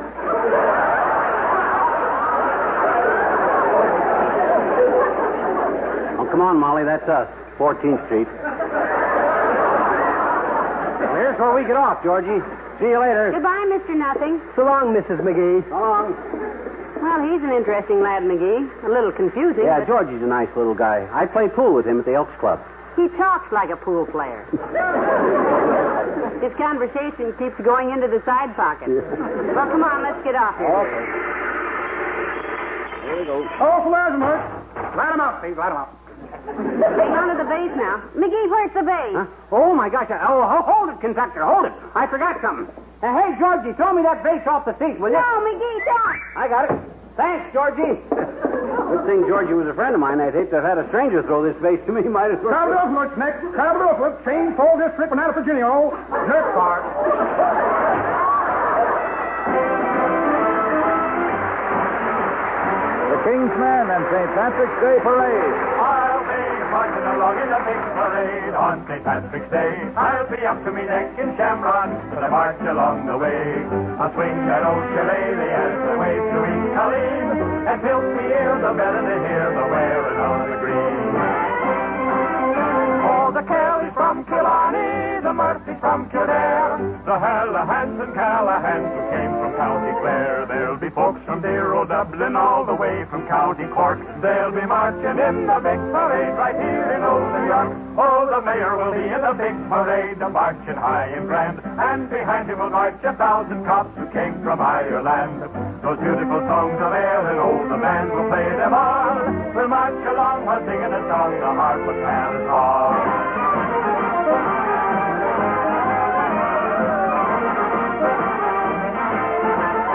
Their eyes will shine with laughter, hearts will all be gay, when the Irish all turn out to celebrate St. Patrick's Day. I'll be marching along in the big parade on St. Patrick's Day. Not for all of the tea in Dublin would I ever stay away. I'm just delight fantastic and how proud I'm gonna be. And the band will play, go when you go away, a good old Irish reel. There'll be Cooney, Mulrooney, and Mickey O'Dowd, cutting up capers and pleasing the crowd. Hogan and Brogan will kick up their heels, singing and dancing the jigs and the reels. The Connells, O'Donnells, and Larry O'Toole, Billy Maloney, and Patrick O'Doul. Divil a man as happy as they on St. Patrick's Day. I'll be marching along in a big parade, twinkle in me eye. I'll be proud as 1,000 peacocks flying in the sky. I'll be there, you bet you, when the band begins to play. When all the Irish turn out to St. Patrick's Day.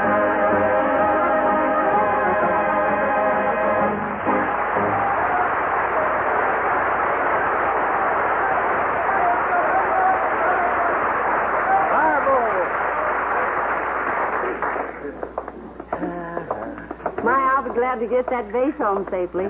I'm a nervous wreck. Let me carry it before No, something... we're nearly there now, Tootsie Boy. I ain't handled anything as careful. Oh, there's Ole. Hi, Ole. Hello there, Ole. Hey, McGee. Hello, Mrs. How's everyone at your house, Ole? All well? Oh, everybody's fine, Mrs. But my wife's brother-in-law is pretty sick. They're going to let us know how he gets along. Virus, Ole? Oh, they virus, or write a letter, either way.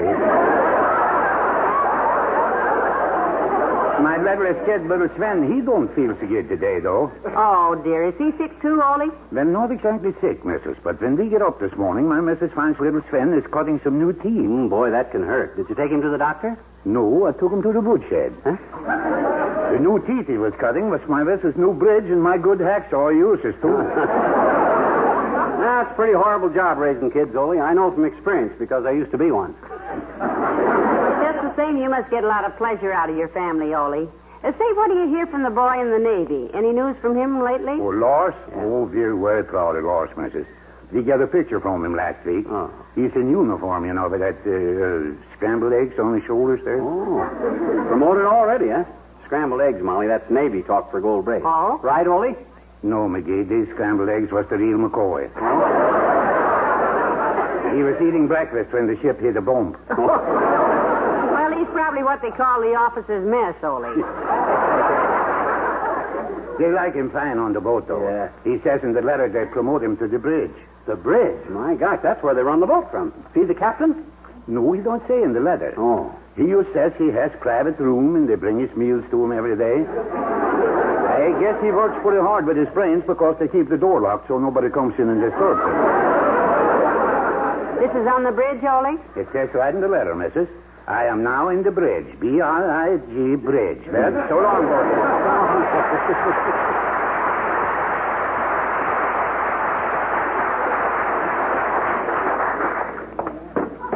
Well, come on in the house, dearie. Let me have the vase. I'm so... No. You just open the door, Tootsie. I'll take it right into the living room. Whew. There. I never thought we'd make it with you carrying it. Yeah, that is quite a thing, kiddo, carrying a $10 vase clear across town with us. Telephone. Yeah, you hold the vase while I answer it. Careful now. I've got it. Go ahead. 79 Wistful Vista, McGee. Huh? Oh, the antique shop. Yeah, we got home with the vase okay, bud. Yeah, my wife's standing here holding it right now. Why? It what? It is? Oh, my gosh. What is it, McGee? They gave us the wrong vase, Molly. This is a genuine Ming vase worth $500. What? Heavenly days, Oh! How's that? You're coming over to pick it up, bud? Well, you better bring a dustpan. Something terrible has happened here.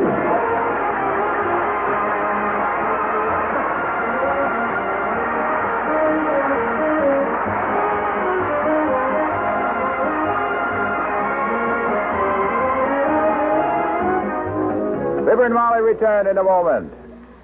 Because you want to give your baby the best possible start in life, naturally, you will want him to have the milk that can do the most for him. And no milk you can buy can do more for a baby than Pet evaporated milk. Strong, straight limbs and sound teeth? Yes, Pet milk has what it takes to enable a baby to build bones that are straight and strong. And Pet milk also provides the substances that build sound teeth. And how will your baby grow on Pet milk? Well, if you could see how steadily and sturdily hundreds of thousands of babies are growing on this favored form of milk, you'd have your answer. And remember this, Pet milk, with all its beneficial qualities, costs less generally than any other form of whole milk. Ask your doctor about Pet milk, the first evaporated milk, the first food for babies.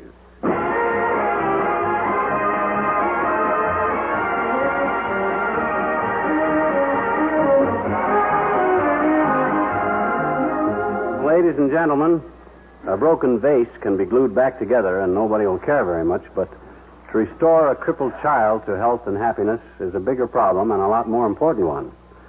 The Society for Crippled Children and Adults sells Easter seals for this purpose. Every Easter seal you buy helps a little toward giving some helpless man, woman, or child a new hope and a new start. Buy a lot of them, or send as large an amount as you can to the Society for Crippled Children, 11 South LaSalle Street, Chicago. An Easter seal is just a little piece of paper, but enough of them, kindled by warm hearts, can burn crutches. And melt steel braces. Good night. Good night, all.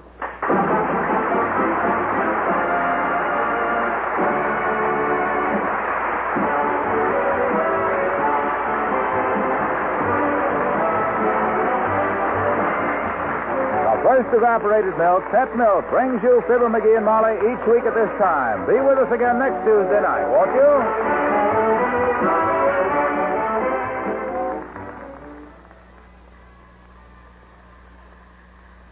In the spring, a young man's fancy turns to thoughts of love. And next Saturday morning, there'll be wedding bells ringing in Pet Milk's Story of the Week on the Mary Lee Taylor program.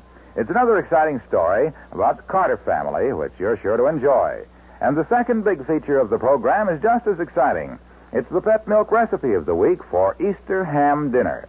A delicious and thrifty dinner featuring the meat traditionally served at Easter time. Remember, for the Story of the Week and the recipe of the week, turn your dial next Saturday morning to NBC for Pet Milk's Mary Lee Taylor.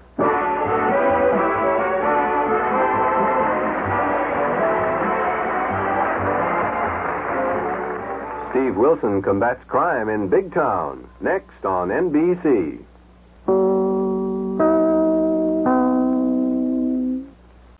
Well, Silver, wait those thrilling days of yesteryear. Well, the Lone Ranger, up next.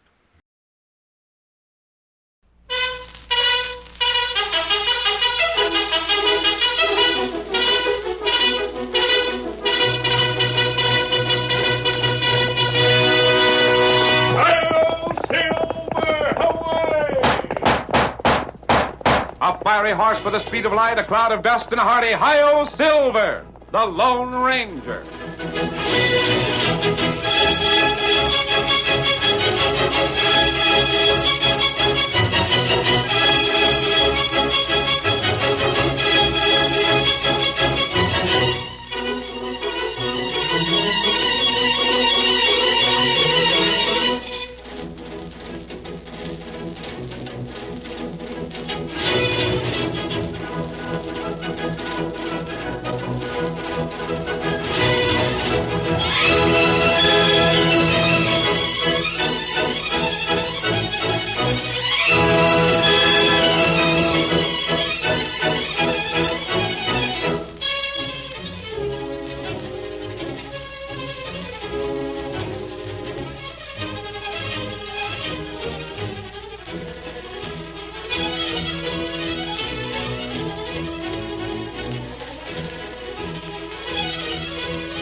When gold was first discovered in the western United States, thousands of miners and prospectors headed for the new territory.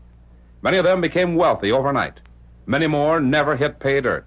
But the greed for gold seemed to arouse the worst instincts in men. It was in the mining country that the masked rider of the plains faced his most difficult task in the cause of justice. Return with us now to those thrilling days when the West was young. From out of the past come the thundering hoofbeats of the great horse Silver. The Lone Ranger rides again. Come on, Silver! We're heading across the desert for Cactus Gap! Hello, Silver! Away!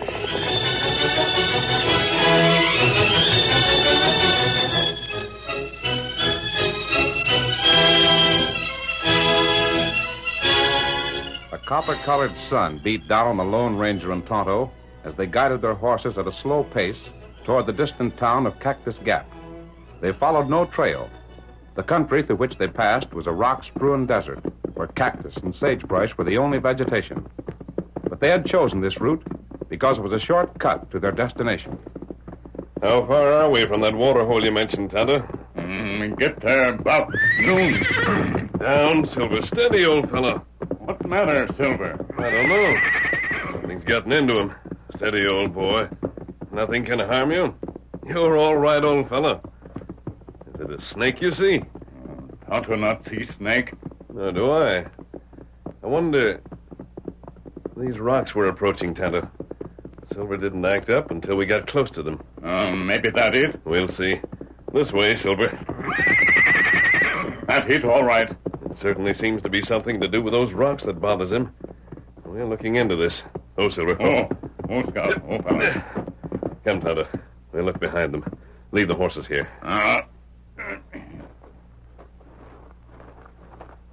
Poor country for walking. He bad. Now, this way, Kemosabe. You won't catch your moccasins on those boulders. There's a clear space here. Yeah. What that? It's a man. Hurry. Fella dead. Shot, Tonto. Murdered. Let's have a look at him. Yes, shot through the back. From the way he's dressed, I'd say he was a prospector. That right. Bearded. About 65 years old. Wouldn't that be your guess, Tonto? Him about that. Maybe something in his pockets to identify him. No, nothing here. Whoever's responsible for this probably went through them before we got here. Why feller come this way? It's hard to understand. If he'd been prospecting in the hills, the trail to Cactus Gap wouldn't have brought him here. That right. Maybe someone in town will know about this. How long would you say the man's been dead, Tonto? Him not dead long. Maybe half day. Long enough to give the murderer a head start on us. Even Silver couldn't overcome that kind of a lead. That right. Tonto, I'll tell you what we'll do. What that? We'll build a cairn for this chap. Cover him with stones. That's better than a grave in this kind of country. Then we'll wait a day before asking questions. If he was expected in town, a few hours' delay wouldn't cause any alarm. But a day and a half should. Then what do? Then we'll learn what we can without mentioning what we found. The killer, no doubt, thought this fellow would be safe from discovery here. We may accomplish more if we keep the discovery to ourselves. And good idea. Of course, we may be able to spot the killer without making a secret of this. If we can, so much the better. That right. Then give me a hand here, Kemosabe. We'll give this poor chap as decent a burial as we can.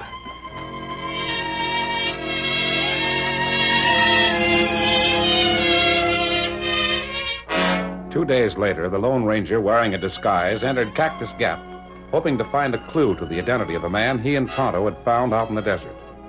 He drifted from one cafe to another, listened casually to the gossip of the idlers, and then, acting on what he'd heard, went on to the general store owned by Granny Timmons. The sharp-tongued old woman was waiting on Abel Billings. Now then, Abel, your supplies are all packed and ready for you. Let me see the color of your cash. You know what I told you, Granny? And don't you call me Granny. I ain't your grandma, am I? It's insulting, that's what it is, you stoving old reprobate. You a doddering old idiot of 60 calling a young girl like me Granny. Don't show decent respect. Oh, no. I said, here's your supplies. Now, where's my pay for 'em? Blast it, you old happy. If you'd let me get a word in edgewise, I tell you. Careful of them names. What I calls you ain't a patch on what you been calling me. Nope, what I've been trying to say is that I can't pay till Jake gets to town. Well, he's here, ain't he? No, he ain't. You come in here day afore yesterday and you says to get these things together for you. You left a list of what you needed, and you said Jake Bevins would be in the next day. Well, the next day was yesterday. Where's Jake? That's something I wish I knew. What kind of a looking man is Jake Bevins, Abel? Oh, howdy, stranger. You was asking what Jake looked like? Yes. I can tell you what it looked like, mister. Did you ever see tumbleweeds rolling across the prairie? Of course. Well, that was Jake. He was so much beard it looked like he'd gone to weed. Surrounded by whiskers the way he was. Looking at him, you couldn't tell offhand whether he was a clump of vegetation that appeared to be a man, or a man that appeared to be a clump of vegetation. Don't pay no attention to her, stranger. Jake was a right fine-looking man. How old was he? Don't recollect Jake ever knew his own self.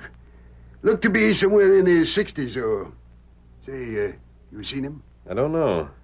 You've been expecting him, you say? He promised to be in town before this. What I can't see is if the two of you was done working that claim you spoke of for the season, why didn't you come into town together? 'Cause we tossed a coin and Jake lost.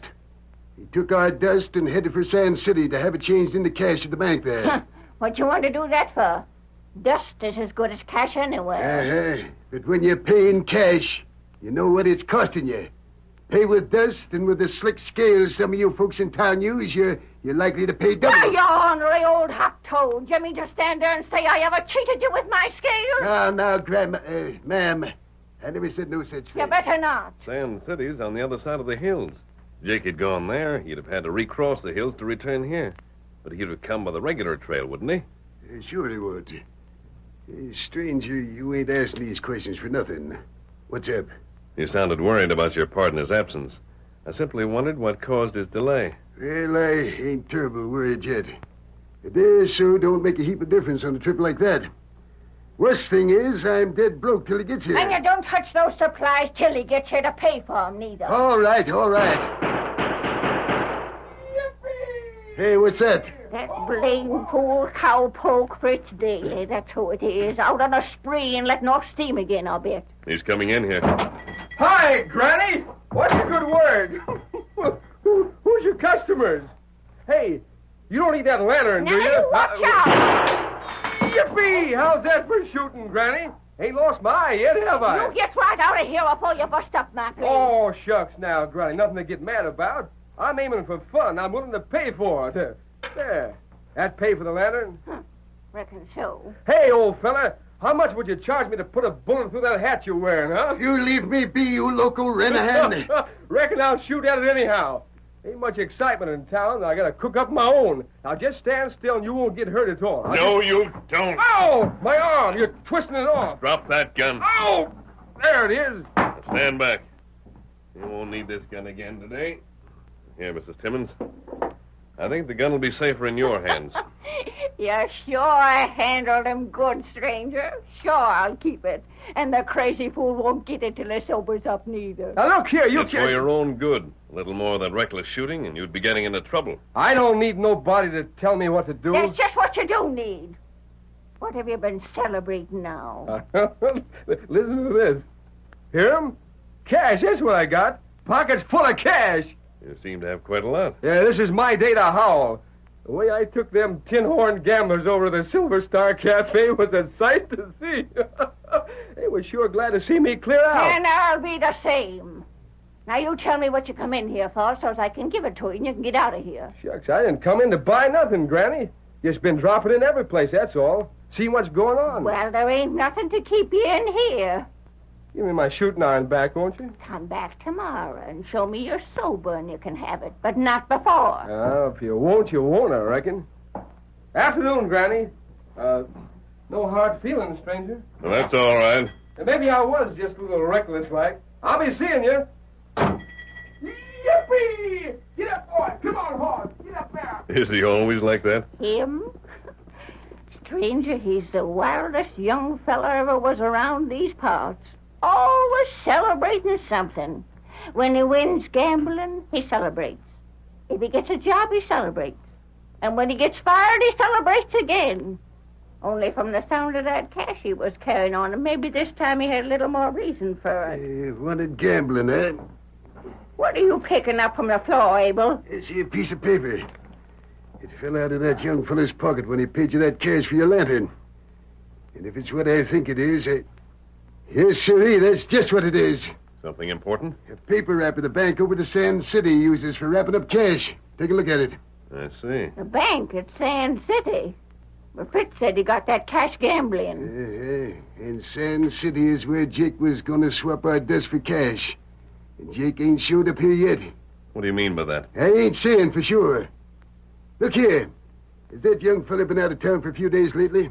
I don't just savvy, Abel. What I mean is, could he have gone to Sand City himself and got cash from the bank there? No, I don't reckon so. Seems to me he's been around town for the last month or so. Just what I thought. Now where you going, you old idiot? To tell the sheriff something that I've got in my mind and have him look into it. If what I'm suspicioning is true, there's a certain young fella in this town that's going to have a heap to explain.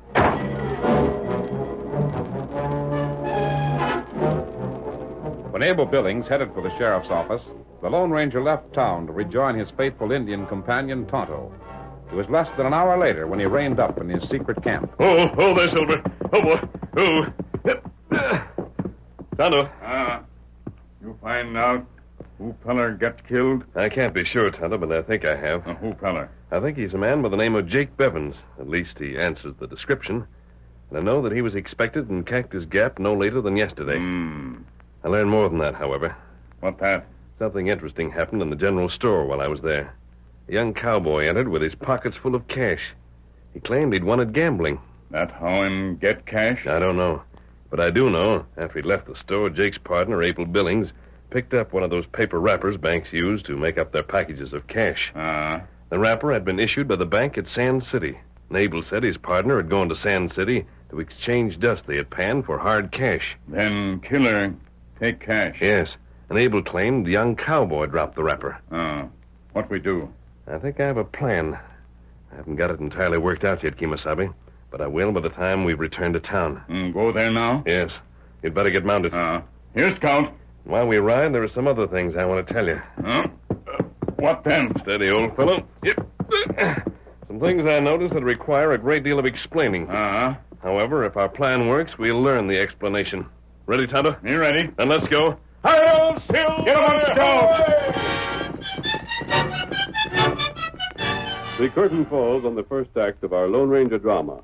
Before the next exciting scenes, please permit us to pause for just a few moments.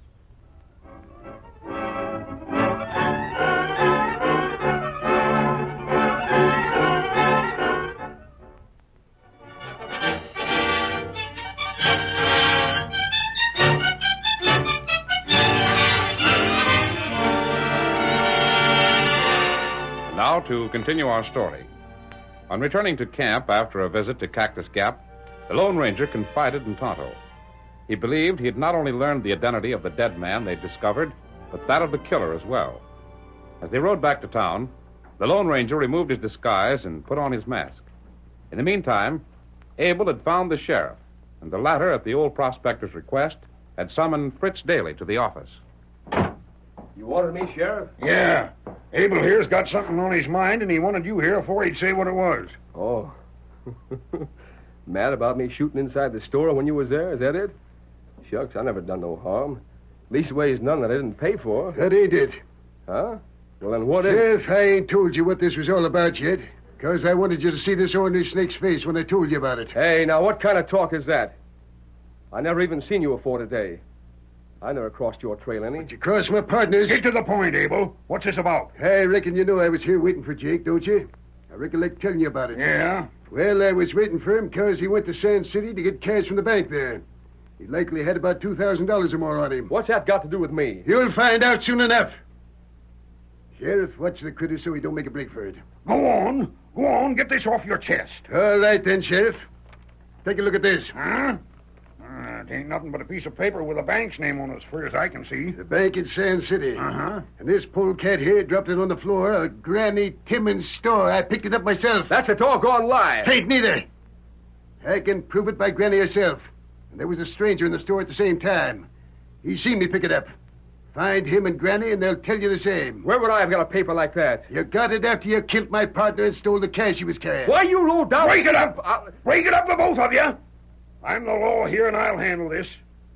Now then, Fritz, did you or didn't you have a wrapper like that on you? I didn't. I'll prove you did. Shut up! Now then, Abel, even if Fritz did drop it, what would you say it proved? Hey, I just told you, he killed Jake. That's why Jake ain't shown up yet. Where's Jake's body? Ask this polecat. You can't... Don't! If you fellers don't smooth your hackles down, I'll gag the both of you. Abel, maybe there's something you don't know. What's that? You can't prove murder on nobody till you got the body of the fellow that was killed to show for it. Now, maybe you've got evidence against Fritz, and maybe you haven't. But unless you show me where that Jake is, there's nothing I can do about making an arrest. Then go looking for him. He was coming back on the trail here from the hills. Take a ride out that way and you'll find him. I reckon not. And why not? Shucks, there's been half a dozen fellas come into town the last 2 days that traveled that trail. They'd have seen Jake if he was there, wouldn't they? Then he hit him. A little more of that talk and I'll fix you so you won't be able to open that big mouth of yours. You see, Sheriff, now he's threatening me. Can't say as I'm blaming him much. You don't expect a fellow to be told to his face he's a killer and like it, do you? Yes, but... Hold on now. Sheriff, you heard this fellow say I done for his partner. The only proof he's got is a piece of paper he claims I dropped, but didn't. Well? Well, what I want to know is this. Are you arresting me or ain't you? Because if he ain't, I ain't staying here to listen to any more of this wild talk. Jail him. Don't see as how I can. Maybe I can suspicion him, but like I just said, that ain't enough. What the... Mess man. What? Mister, up with your hands. Don't show for your guns. I'll you. Leaping catfish, did you see that draw? Faster than chain lightning. You can't get away with this. I'm the law here. No masked fella can just walk in my office and do as he pleases. I'm doing it. You... Quiet. I have news for you. About a murder. A murder? Who killed? Who's killed? If you listen, I'll tell you about it. We're listening. Tonto and I found the body of a man who had been shot through the back. Gosh. Whereabouts? I'll get to that later. He was a man around 65, bearded. Looked like he might have been a prospector. Sheriff, that's Jake. That's my partner. I know doggone well it is. Sounds like it. You was saying you had to find the body before you could take action. All right, here's the fellow that found it for you. Now let's see what you're going to do. He can't do anything. Eh? Because I'm not telling where the body was found. Yes, but... By heavens, you will, stranger, or else... As long as I have the drop on you, you can't do anything. If you Except didn't have listen. If you didn't have the drop on me, You don't care to hear more? All right. You hold all the aces. Go ahead. The killer likely believed Jake died immediately. But he didn't. He didn't? No. What's that got to do with it? At the place where I found him, he evidently had made an effort to accuse his murderer before dying. What? How could he do that? He took a stone and scratched a message in the earth. What was that message? I'm not sure I care to say. Did it name the killer? That's just it. It didn't. A man who was familiar with the murderer would probably recognize what the message meant. I'm a stranger here. It had no meaning for me. That don't make no difference. What did Jake write? No, I still don't believe I'll tell you that. Sheriff, this masked feller's up to something. Up to what? Don't you see it, Sheriff? He come here figuring if he reported the murder, he wouldn't be suspicioned. All this talk of a message or something that the fellow he found was supposed to have read out don't mean nothing. He's just making that up. What would I have to gain by it? How would I know that? But you've got some reason for it, I'll bet $1 million. There ain't no reason why you can't tell where Jake is, anyhow. I've said all I'm going to say. If I'm going to be accused, the less said, the better. I'm leaving, Sheriff. Don't attempt to follow. Hold on! Don't let him get away, Sheriff. I said don't follow. Come on, Tonto. The sheriff will be after us in a second. Get him up, Scout. Come on, Silver. Now, where go? Don't ride too fast. The sheriff has to follow us. Because now he's convinced there has been a murder. As far as he knows, we're the only ones who can lead him to the body. Look back. Is anything happening? Him out on the street. Jump up and down. He'll get a posse. It'll soon be dark. We'll let them keep us in sight until then. And then the sheriff is going to get a surprise. Ho, Silver, away! The sheriff had no choice but to follow the masked man. A posse was quickly formed and led out to the trail. All through the night, the Lone Ranger and Tonto were kept in sight. When it came dark, they disappeared. The sheriff did not realize they'd merely found cover in a grove of trees next to the trail. Here they come, Tonto. In heap big hurry. You think you can make the sheriff out? Him ride gray horse. That's the one. He'll be alongside in a moment. All ready? He got rope. Be sure you make your throw true. If we miss on the first attempt, we may not have a chance for another. Make ready. He's on, fellas! They must have disappeared over that rise ahead! Get up there! Get up! Now, Tonto. Get up there! Get up! What now? Come on, Silver. Get him up, Scout! Help! Stop, fellas! I broke! Help! Help! Hold it. Let's go. Get back! Get back! Steady, Silver. You're riding with me, Sheriff. Your horse won't be fast enough. Silver's carrying double. All right, into the saddle with you. Let me go! Let me loose! Come on, Silver. Scout!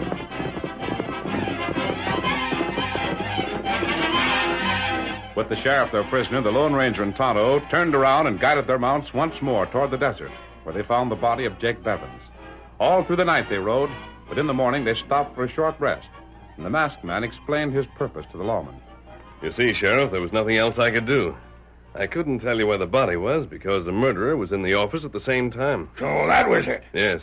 That story of a message written in the earth by Jake before he died wasn't true. Then why in tarnation did you tell it for? To give the killer a motive for riding to the scene of the crime. He believes he has to go there to destroy the evidence before someone else finds it. Gosh, stranger, that's pretty slick. I wouldn't have thought of a stunt like that in a million years. Whoever the murderer is, we should have passed him by now. I wanted to be sure to get there ahead of him. And that he doesn't know we came this way. When we get to the place, there are plenty of rocks which will hide us and the horses from his sight. I'm doggone sorry I took after you with my posse like that. I'm not. Huh? It had to be done that way. And for 2 reasons. Maybe so, but doggone if I can see him. The first was to give the killer a chance to sneak away in the excitement. And the second was to make him confident you'd be too busy chasing me for either one of us to trail him. I guess I just ain't got the brains to think of them things. You simply weren't acquainted with the facts. Tonto, how are the horses now? I'm all right. Get plenty rest. Then we'll be on our way for the last lap of our trip. And when we get there, we're going to catch a killer. Here, Silver. Get to the saddle, Sheriff. You bet. Stranger, it's a downright honor to be astraddle a horse like this one. Yep. Let's go. Come on, Silver. Let's go.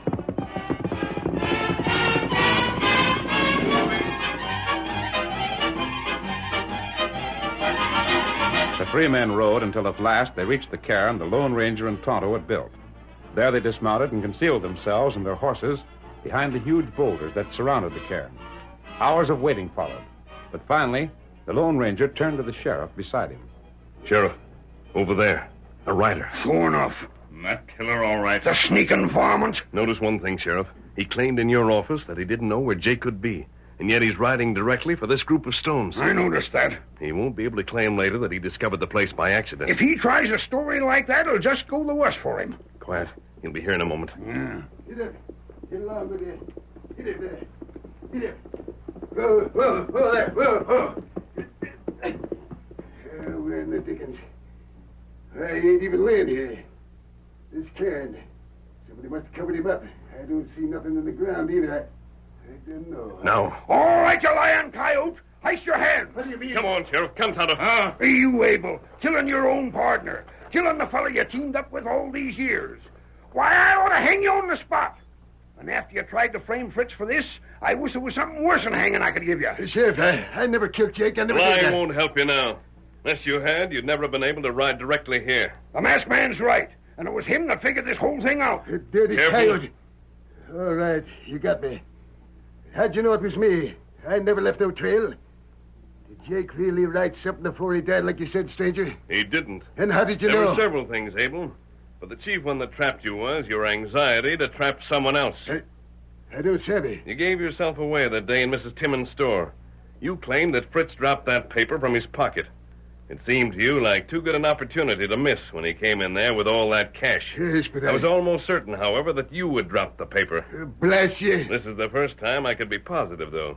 I couldn't be sure until we saw you riding here that the killer hadn't been Fritz after all. What was the other things that made you suspicion him? For one thing, he knew Jake was coming with cash. I couldn't see how anyone else could have known it in time to ride here and kill him. For another, I believe Mrs. Timmons is a good judge of character. I noticed that she allowed Fritz to call her Granny, but she resented it when Abel did the same. And that showed clearly that she liked the one better than the other. You can't beat Granny for sizing folks up. Can you handle this man alone now, Sheriff? You'll have to ride double on his horse on the way back to town. Don't worry about me. I've handled worse than him 100 times over. Here, Silver. Here's Count. Then we'll be leaving you. I'll get even for this, mister. Shut up. You ain't gonna get even with nobody. 'Cause you're gonna stretch him. Hail, Silver!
story you have just heard is a copyrighted feature of the Lone Ranger Incorporated.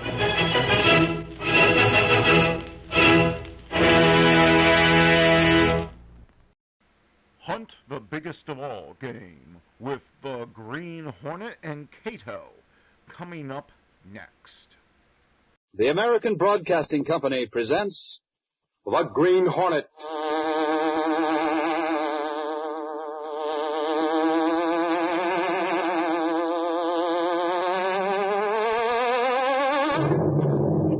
He hunts the biggest of all game, public enemies who try to destroy our America.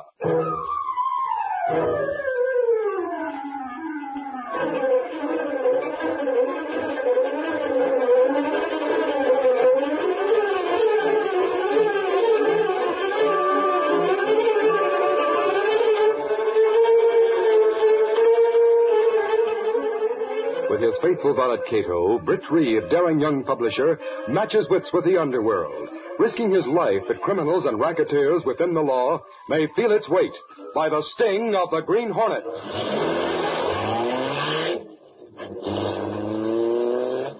The Green Hornet strikes again.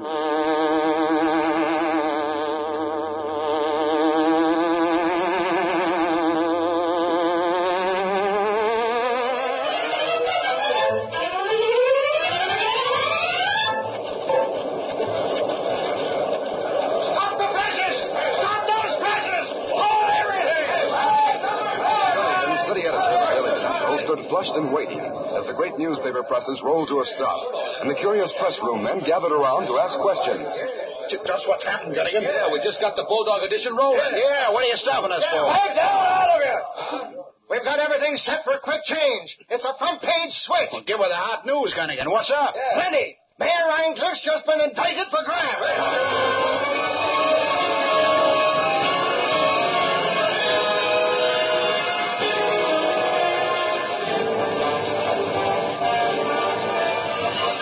A short time later, Britt Reed, young playboy publisher of the Daily Sentinel, was in the city room discussing the news with Gunnigan and Mike Axford, one of the Sentinel reporters.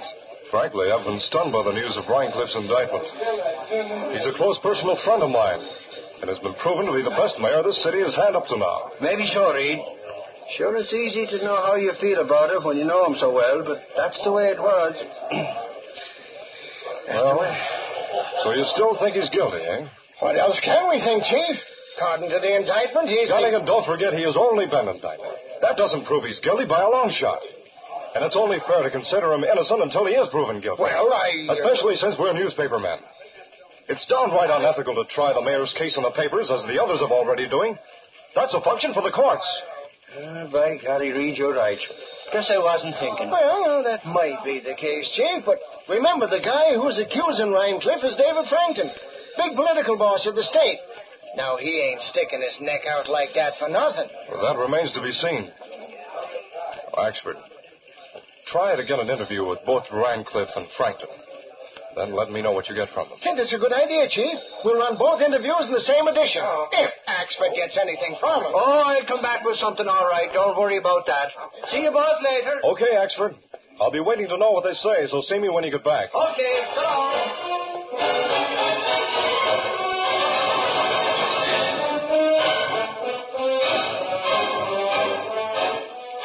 It was late the following afternoon when Mike Axford finally got in for the interview with Mayor Rhinecliffe. The mayor, a genial-faced, stocky man, showed no trace of worry as he sat talking to Axford. Of course, the accusation by Frankton and the indictment came as a complete surprise to me, Mr. Axford. But I'm sure the whole case will fall through. But what about the fact that Frankton says he can prove what he claims, Mr. Mayor? No, it's preposterous. I've never taken one penny of graft, and I never intended to do so. According to Frankton, I'm supposed to have taken a large sum of money from the citywide construction company, in return for which, according to Frankton, I influenced the city housing director in picking their bid. So that's the charge you brought, huh? That's it. But I can prove I had nothing to do with the selection of that bid.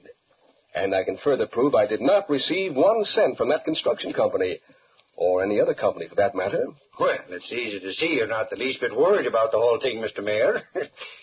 But what gets me is why Frankton should bring a charge like that if it's not true.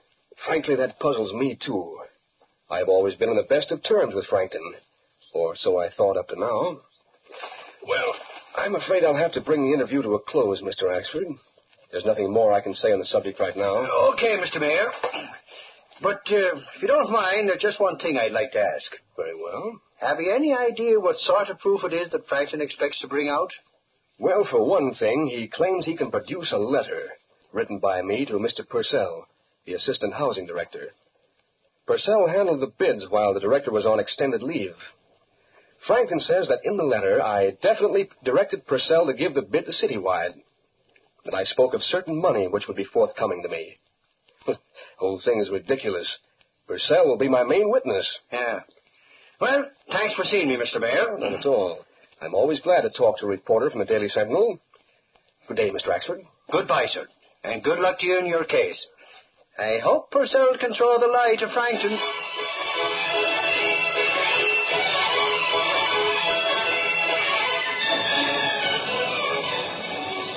Axford walked slowly down the steps of the city hall as he put his attention on the notes he had scribbled while interviewing the mayor.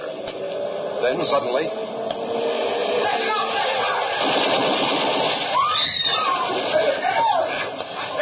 Suffering snakes! Somebody got shot down. Let me through! Back, everybody, stand back. Oh, hello, Axford. Hey, Cassidy, what happened?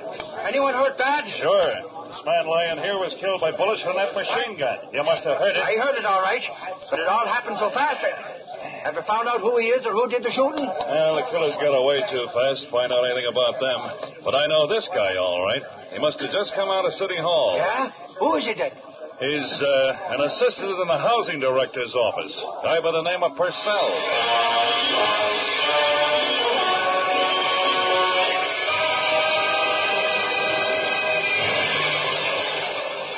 a short time later in the Daily Sentinel... Casey, he's reading his office. Well, yes, he is, Axford. Oh, Axford, I've been waiting for you to come in. But Gunnigan told me you called in the story about Purcell's murder. He's been waiting for a follow-up. I stopped at the city room on my way here, Reed. Oh, good. I gave Gunnigan what details I could. Of course, the cops haven't any clue to the killers. But from something the mayor told me, well... Well, what? Reed, Mayor Rhinecliffe told me just a while ago that Purcell, he's the assistant housing director for the city, you know. Well, Purcell was to be the main witness for Rhinecliffe in the graft case. Really? Well, it looks to me as though somebody didn't want Purcell to testify for Rhinecliffe. Yes. Yes, it does, Miss Case. And I wouldn't trust Frankton any further than I could see him just among us. Frankton? Huh. You don't think a big shot like him would pull a thing like that, do you? Maybe I do, and maybe I don't, Axford. Now, see here, Casey. It could have been the other way around. Well, what do you mean? Well, maybe Purcell was going to testify against the mayor, in spite of what he told me. So what's to prevent Rhinecliffe from trying... I know Rhinecliffe wouldn't do such a thing. Okay, but my way of thinking's just as good as Casey's. Well, what any one of us thinks doesn't matter. The facts will have to be proved before either Frankton or Rhinecliffe can be involved in Purcell's killing. Come into my office, Axford. Tell me everything Mayor Rhinecliffe said to you in the interview. Sure, Reed, sure. I took notes so I can tell you what he said almost word for word.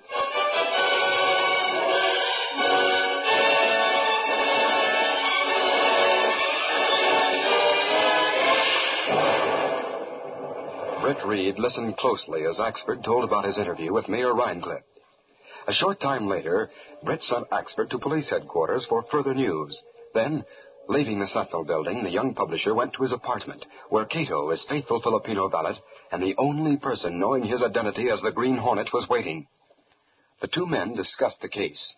Cato, Axford told me he found out from the mayor that Frankton claims he can produce a letter signed by Rhinecliffe in which he directed Purcell to give a housing construction bid to the Citywide Construction Company. Oh, that's not good. Moreover, Mayor Rhinecliffe is said to have mentioned in the letter that he was to receive a sum of money if the bid went through. Would seem men in position of mayor not do anything so unwise as that, Mr. Britt. Of course. Mayor Rhinecliffe is a smart man. He certainly wouldn't put anything like that into a letter to a subordinate, or to anybody else for that matter. Oh, yet, person in position like Frankton not I know. likely... Frankton wouldn't make a statement he couldn't back up. Well, then you think Frankton be able to produce such a letter, perhaps? Yes. He must have a letter signed by the mayor that will prove damaging. Yet I have faith in Mayor Rhinecliff. Well, you think there's some trick to make letter damaging, Mr. Britt? It could be. I'd like to see that letter. Of course, if Rhinecliff has pulled something crooked, he'd have to take the consequences. Well, Frank did not show letter to anyone, not even publisher of Sentinel. But perhaps there's some way Green Hornet... Yes. Maybe the Green Hornet could get that letter, Cato. It's worth a try, anyhow. Will Green Hornet try tonight, perhaps? Why not? We'll leave right now. Come on.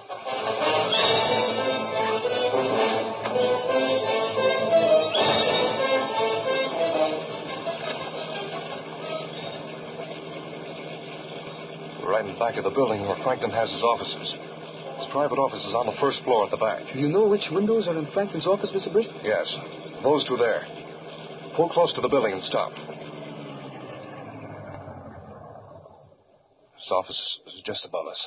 Will you think it difficult to get in? No. We'll climb to the top of the car. From there I can reach up and manipulate the window catch. Come on. It's dark here in back alley. Yes. No one will notice the Black Beauty. Now we'll get to the car top.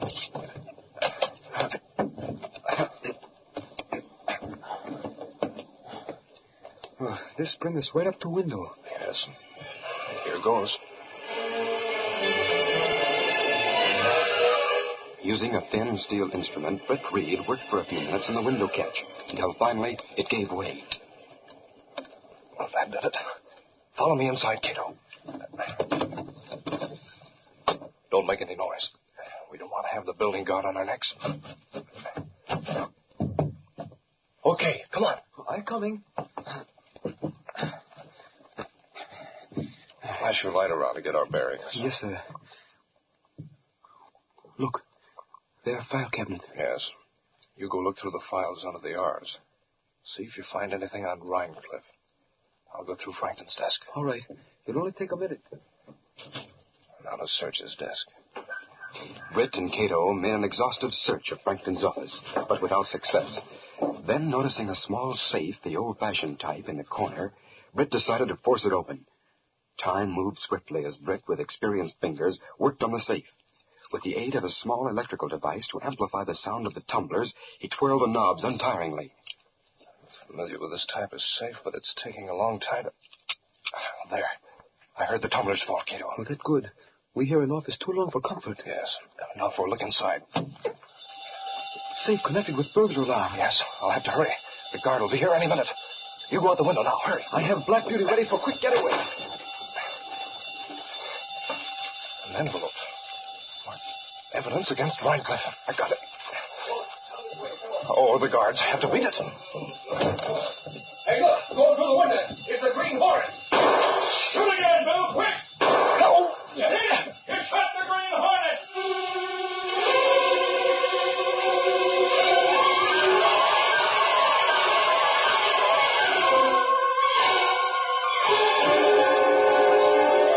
Attracted by the burglar alarm which had been connected to Frankton's safe, two guards rushed into Frankton's office as Britt Reed started through the window, and they shot at him.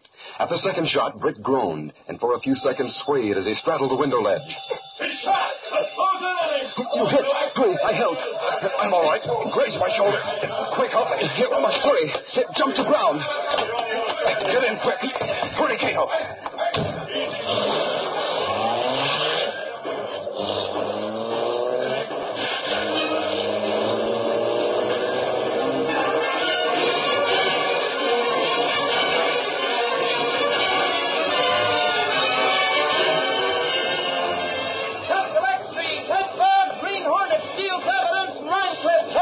Hey, yes, sir.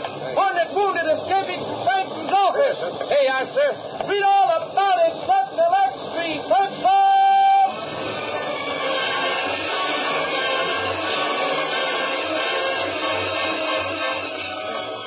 A short time later, Britt Reed and Cato were back in their apartment discussing their narrow escape. It would have me pretty scared, Mr. Britt, when I see you get hit.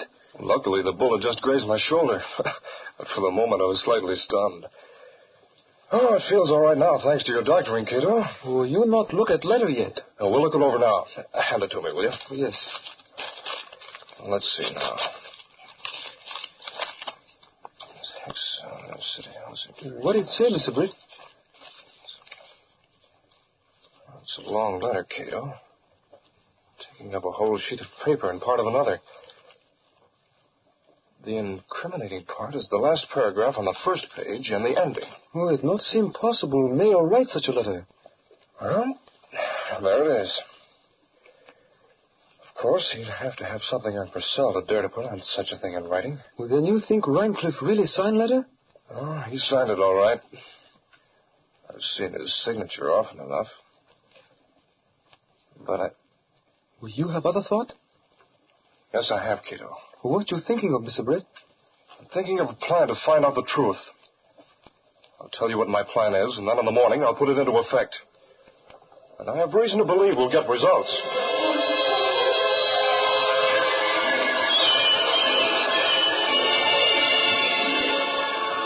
It was late the following afternoon when Mr. Frankton, big political boss, looked up from his desk as one of his assistants entered the office.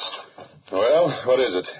Frankton, this special delivery letter just arrived for you. All right, let me have it. Here it is. From the Daily Sentinel, huh? Yeah. Dear Mr. Frankton, the rumor has reached us that in view of a turn of events, you intend to resign your office. We shall appreciate it if you will send us a signed statement verifying or denying this rumor, as the case may be. But, Mr. Frankton... Oh, wait a minute. We shall withhold any mention of the matter until we have definite written word from you. Well, of all the... How did such a rumor get started? I wouldn't know. Well, you go get a denial typed up right away and bring it in for me to sign. I'll stop that rumor here and now. Okay, right away.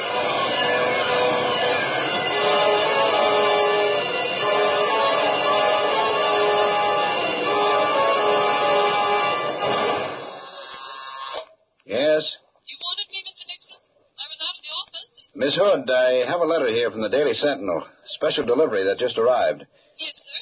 There's a rumor going around that I'm going to resign as city housing director. I want you to write out a denial of that rumor and bring to me for my signature as soon as possible. Yes, Mr. Dixon. I'll type it right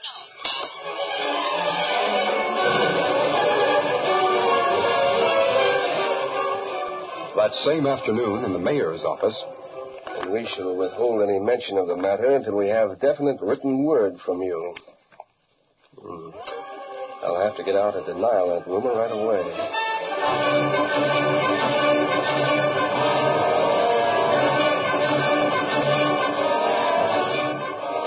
the following night, Britt Reed arrived at his apartment. Will you get replies to letters, Mr. Britt? Yes, Cato. Needless to say, all three deny the rumor. Here are the replies. Come over to the desk. I want to get the letter we took from Frankton's office the other night. Oh, it'd be interesting to find out that you're on the right track. Yes. Well, let's see. Yes, here it is. Now, we'll study these carefully. Now, look here. On the second page of the letter, offers as evidence, there's only two small A's used. In the words anxious and are. But they're perfectly formed. On page 1 of this same letter, the small letter A is broken. A nick in the type. That's right. Otherwise, the type is well matched. On both pages, it's clear and dark. Oh, in Mayor's denial note, the A matched that on second page. Yes. That proves somebody retyped the first page, making it tie in with what was written on page 2, which contains the signature of Rhinecliff. Well, perhaps one of the other two denials show that... Oh, look, Mr. Britt. Well, that's it, Cato. There's the slight neck. Then that the one who... I feel sure it is. If so, he was responsible for Purcell's death, too. I'm going to make a phone call. Then we'll act. I hope he's still at his office. It'll make things easier for us. Hello? This is Britt Reed of the Daily Sentinel calling. Oh, is it? Good. I was afraid you might have left. I called to say we received your denial, and we'll spike the rumor. Yes. And, by the way, it might interest you to know the authorities have a line on Purcell's killers. Yes. They expect to close in on their hideout later tonight. Oh, yes, of course. Good night. All right, Cato. Now we'll go take out the Black Beauty. The Green Hornet has a jug.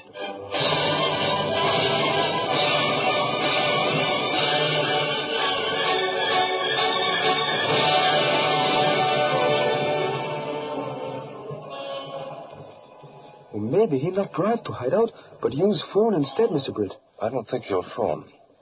He'll want to make sure those killers leave town without putting the finger on it. It's not good we wait too long inside alley. If someone comes... Quiet, Cato. There's someone coming out over there now. Oh, you think it's him? Wait till he passes under the street light. And be ready to leave us. That's our man, Cato. He getting into car at curb.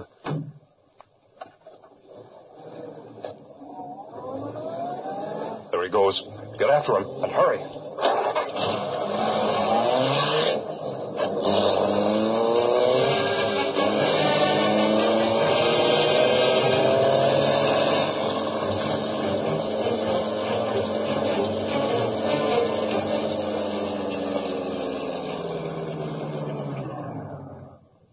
There, car of man we follow. Yes. There's a light in the front room of that old house. Come on. I must be careful. They're killers.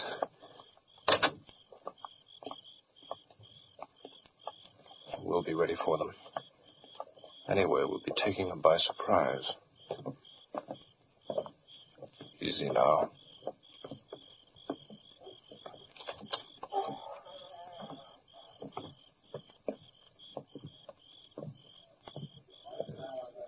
They in there? Yes. I'll sling the door open suddenly. You come in when I need you. Yes, sir. Here goes. Welcome.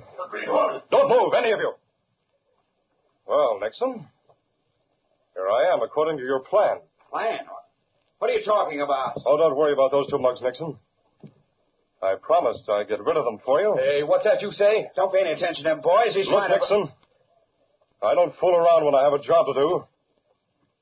You want them out of the way because they might involve you in the murder of your assistant, don't you? Sure. Nixon told him about us knocking out Purcell. Yeah, that dirty skunk. He's the one who paid us to do it, too. Shut up, you two. It's never cross. He's hired the Hornet to rub us out, Joe. This is all a trick. But you won't get away with that, Hornet. No, you won't. That was lucky. This time I'll show you. You talk too much, Nixon. Joe, we better do something. I'll do something right now. Joe, use your rod. Get the Hornet. Watch it, Joe. Joe, not help you from this. Hey, listen, Hornet. Let me alone. I'll tell you anything you want to know. Honest, I will. Listen to me, killer. If you know what's good for you, you'll tell the cops everything you know about Purcell. Yeah. Turn state's witness. And then maybe you won't hang with those two. Yeah, I'll tell everything. See that you do. Now take this.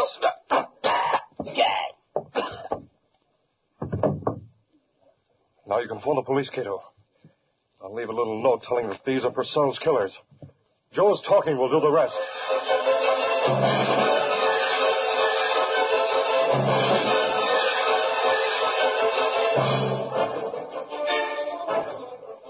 Later that night in the city room of the Daily Sentinel. And a live accident. We sure got a story this time. Yeah, that we have. I phoned Reed and he said he'd come down. Wants to write an editorial as a follow-up. Yeah, I suppose it. Here he comes now. Well, it seems as though you have big news tonight, Gunnigan. We sure have, Chief. Imagine, Reed. The city housing director Nixon was behind the whole thing. He was? Yeah. The cops got a confession from one of the killers that he'd hired to get rid of Purcell. But I don't get it. Let me tell you, Reed. Nixon had it in for Mayor Rhinecliffe because the mayor was suspicious of him and warned him if he didn't watch out, Purcell would get his job. That's right, Chief. Then, when the big housing project came up, the mayor purposely sent Nixon out of town so as Purcell could handle the bids. But what about the evidence Frankton had against the mayor? Oh, that. Well, Nixon took that to Frankton, so Frankton thought it was on the level. But it wasn't. No? You see, the mayor wrote to Purcell telling him how important it was to deal honest with them bids, saying it meant a lot to the city. He said any partiality would bring disgrace to the department, and to him, the mayor, that is, and would result in Purcell's dismissal. Well? Nixon took that letter, 2 pages it was, and retyped the first page so it fitted into the second page, making it seem like Mayor was taking a bribe. Nixon had Purcell get the mayor's copy of the first letter. Then Purcell got suspicious and guessed the truth. Sure. So Nixon had him killed before he could show him up. But it was the Hornet who tipped off the cops where to find Nixon with the killers, though. The Green Hornet? That it was. Right. He was in with them. But he and Nixon had a falling out, so he messed him up and phoned the cops. Well, I'm glad to hear Frankton and the mayor are both in the clear. Sure. Franklin already sent an apology to Rhinecliff. Franklin was only doing his duty as he saw it. Yeah, that's right. Sure. And the Hornet did his duty as he saw it, too. Only all he was thinking about was himself. I know that spot feeling like a book, that I do. Well, remember, you can't judge a book by its cover, Axford. Good night. Now, what the devil did he mean by that, I'd like to know?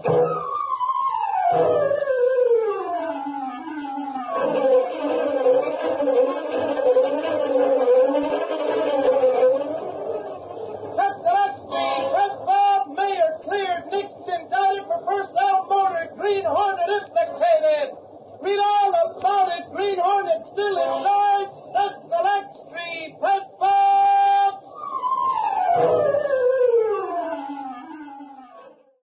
Crime doesn't stand a chance against Dick Tracy. Up next. And now, Dick Tracy!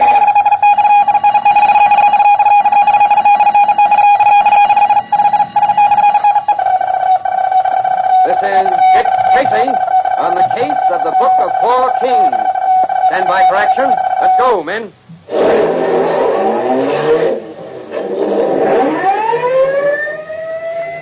Yes, it's Dick Tracy, protector of law and order. Dick Tracy will be with us in just a minute and 10 seconds, Tracy fans, and then we'll hear today's adventure. In the meantime, I wonder if you've ever thought about the games you play and how long they've been played. For instance, small girls like dolls, small boys like tops and marbles. Did you know the boys and girls had been playing with these things for hundreds and hundreds of years? You'll find uncivilized tribes today that have them, too. Yes, and how about the other games you play? You know how they started? Boys and girls both play hockey and basketball and tennis. Did you know that hockey has been played by American Indians for many hundreds of years? Did you know that the Maya Indians of Yucatan played a game very much like our basketball, but instead of having a basket for a goal, as we do, they used to throw the ball through a stone ring? Yes, and what about tennis? I suppose you think that's a fairly new game, Well, the ancient Aztecs of Mexico played a racket and ball game very much like it. They also played a game that was very much like baseball. And, of course, there was football, which was played by the ancient Greeks long time before the birth of Christ. Well, when you speak of games, there certainly is something new under the sun. And now, Dick Tracy. Yesterday, while Tracy and Patton rested in the ship's salon, Pat recovering from a blow on the head, Big Digger and Baguette went to Captain Gompus's cabin to learn the identity of the two strangers who had just taken them at cards, the two being Dick and Pat, of course. But in the captain's cabin, Big Digger discovered a wireless message disclosing Tracy's identity. Quickly getting their guns, Big Digger, Baguette, and the reluctant Captain Gompus surprised Tracy and Patton and locked them up in the ship's brig. Right now, Big Digger is in his stateroom, tying and gagging his erstwhile partner, Baguette. Here we are. Tight enough. I must say, Baguette, you make a cute package all tied up and gagged. Now, don't glare at me so. It's really rather necessary. I'll just sit over here on the bunk. I'm sure you won't mind. And now the Tommy gun. Useful little device, isn't it? Oh, I'm sorry I had to put a gag on you, Baguette. But it would seriously interfere with my plans if you were able to do any screaming. Now. There's no use trying anything like that. You couldn't possibly get out of there. Oh, I have an excellent idea, Baguette. You can still move your foot. If you want to say yes, tap your foot twice. If you want to say no, tap your foot 3 times. You understand? 2 taps, yes. Good. Frankly, I'm enjoying being able to air my views without any competition. Baguette, would you like to know why you're tied up and gagged in my stateroom? You would. Well, it's natural curiosity. I have a strange foreboding that my good friend, Captain Gompus, is going to try to shoot me. Now, that would be a shame. However, I wouldn't feel so badly if he shot you. So we'll just sit here in the semi-darkness until the captain opens the door. He'll be nervous, and he'll shoot the first person he sees. I believe that's a reasonable behavior analysis of an overwrought mind like the captain's. You don't mind getting shot instead of me, do you? You do? Oh, how selfish. Frankly, Baguette, since we've locked Dick Tracy and Pat Patton in the brig, I've been doing a little thinking. There's no possible way to connect me with the 3 murders that I had to commit, except through you, Baguette. You might decide to go to the police and tell all, as they say. No? Well, that's one opinion, but forgive me if I don't share it. After all, you could get off free, or at the worst with a couple of months. Now, I'm inclined to think that you'd like to turn state's evidence against me. Now, let's not keep arguing about it, Baguette. Think what a good spot I'm in when the captain kills you. He's already a murderer. He'd be in a beautiful pickle, and I would be in the clear. I'll kill Tracy and Patton with the captain's gun, and then we'll say the poor man went berserk. I can just see the headlines. Blood-crazed captain goes crazy on horror ship. Yeah, and then there'd be a subheading. Finally captured by heroism of big digger, prominent American citizen. Do you like that? Oh, you're in a very critical mood today, Baguette. Wait a minute. I think this is our man. Come in, Captain Gobbus. The little lady is waiting. That is my way of saying I am through, big digger. Hello, Gobbus. Yes, you have quite an original way of expressing yourself. It is the girl. I shot the girl. That's absolutely accurate. Now drop the gun or I'll have to use my Tommy gun on you. That's better. It was quite an entrance you made. But I think you should have had a better phrase. Something like sic semper tyrannis. That's what Booth said after he shot Lincoln. That would have made a nice quote for the papers. My one chance to do something good, and I have ruined it. You mean shooting me would have been good? I can't follow your reasoning there. You are probably the only one who cannot. What are you going to do now? In a minute, I'm going to take your gun and go down and finish Tracy and Patton. Yeah, this is a very nice revolver, Captain. It is too bad it had to shoot the wrong person. Oh, it's done very well. And one other thing, Gobbus.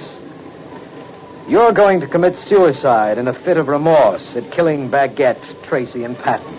You think you can get away with that? You are crazy. What do you mean, think? I am getting away with it. And it can't help but work perfectly for me. Are you sure you have taken everything into consideration? What do you care? Just this! I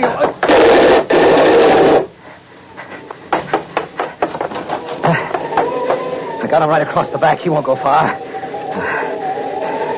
I shouldn't have used the Tommy gun. I gotta change my plans. I gotta find the captain before he talks.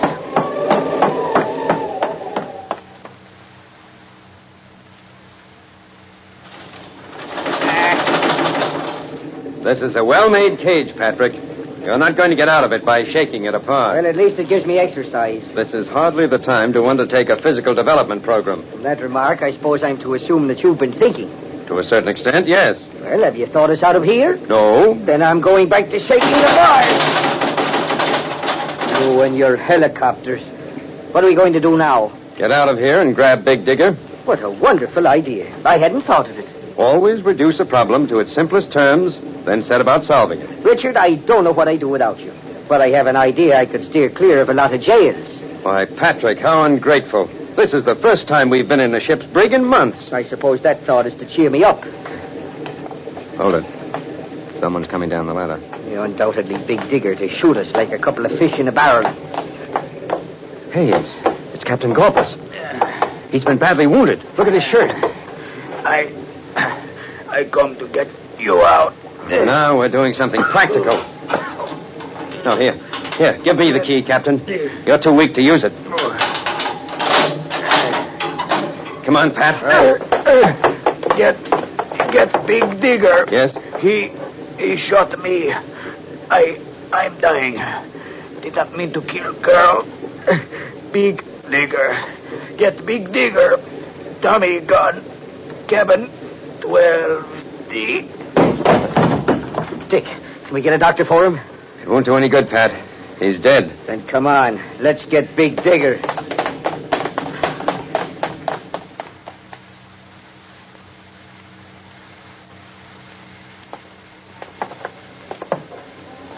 Okay, Pat. 12D. We open the door fast and stand aside. Right. I'm going in. Great heavens, Pat. It's Baguette. She's been tied to this chair and shot. Quick. Get her untied and onto the bunk. Right. She's still alive, and we've got to save her. What's the All right, not here. I'll get this one down below. All right, that's coming up. All right, that does it. Easy does it. I'll pass it. You take her feet. Yeah. There we go. She's not in such bad shape. Lost a lot of blood, but I don't think it's fatal. I hope not. We've got to get her medical care, though. See if you can find the ship's doctor. And the first mate. He's in command of the boat now. Will do. Warn them that we have a dangerous killer on board. I'm going to do what I can for Baguette. What if Big Digger comes back here? I hope he does. Dick, don't get heroic. We'll rout the guy out in good time. I don't want anyone else shot. That's my biggest worry. Try to find the doctor first and get water. Okay. I'll have you fixed up, kid, as soon as we get some water and bandages. And this should sort of be a lesson to you. Pretty little girls shouldn't get to know people like Big Digger. But since you did know him, you're going to be very useful to us in court. Put him up, Tracy. Big Digger. Well, I was expecting you to drop in. How did you get out? That's my little secret. Where's Patton? My, aren't we curious? What have you got Baguette on the bunk? So, she isn't dead. Don't bother to answer. She isn't, she will be, and so will you. Oh, don't be a chump, Big Digger. We've got you dead to rights. I don't agree. My plan will still work with a few modifications. I don't know what your plan is, but it's going to put you in the electric chair. That's an event that you'll never witness. I'll get off this boat in a foreign country with plenty of money, and you will go home in a coffin. Are you sure? You'd better look behind you. I'm not going to fall for that one, Tracy. But I am going to give you a little surprise. I'm going to shoot you. You wanted to be a hero. That's why you were risking your life waiting here for me. Well, I'm not going to disappoint your public. Maybe they'll give you a Viking's funeral. First, I'll close the door. And then... Tracy! First, we'll get rid of that gun. You couldn't swing your gun around fast enough to shoot at me, huh? You think this one's intended to tear your head off? That ought to keep you for about an hour. Dick, a bum like that couldn't get you. If you've killed Tracy, Big Digger, I swear you'll never get off this boat alive. In a moment, we'll return to Dick Tracy. But first, every so often, a dramatic program is heard that can rightly be called truly fascinating, one whose stories are long remembered. Such a program is Exploring the Unknown, broadcast over most ABC stations each Sunday evening. And there's excellent reason for exploring the unknown's compelling fascination. Each of its dramatizations brings you a revolutionary and successful technique of combining fictional stories with authentic scientific information. And so, by means of a melodrama, a comedy, adventure, or mystery, facts of science are brought to your attention in a way that's easy to understand. Discoveries in medicine, physics, and other sciences are dramatized in highly entertaining fashion, with Hollywood and Broadway actors and actresses taking the leading roles. One program might reveal intriguing facts about the medical profession's conquest of a dread disease, while another might unveil new progress in the aviation industry. To lend authority to the broadcasts, at the end of each three-act radio play, guest experts comment briefly on the dramatized subject. And so, Tracy fans, we invite you to tune in Exploring the Unknown when it's on the air over most of these same ABC stations Sunday night. And now, back to Dick Tracy. Honestly, Pat, I wasn't playing games. When I saw Big Digger start to squeeze that trigger, I hit the deck so hard I knocked myself out. I think you were grandstanding. Well, anyway, we've wrapped this case up. Not quite.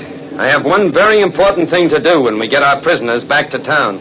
With the capture of Big Digger and Baguette, the case would seem ended. What more has Tracy on his mind? Better tune in Monday for the adventures of Dick Tracy. This is George Gunn speaking. You bet your life it's funny. It's one of the most hilarious half hours on the air when Groucho Marx takes over as MC on You Bet Your Life, a brand new show we'll bring you Monday night starting October 27th over most ABC stations. Groucho asks contestants a series of questions, and if they answer them correctly, they win prizes of cash and merchandise. There's no time limit on this show. As a matter of fact, as Groucho reassures all contestants, they can take as much time as they like, up to 5 seconds. The questions are simple, and so are the answers. Don't miss Groucho Marx as he MCs You Bet Your Life, Monday night starting October 27th. This is ABC, the American Broadcasting Company. American Broadcasting Company. American Broadcasting. One of old-time radio's longest running and most popular programs, CBS Mystery Theater, is up next.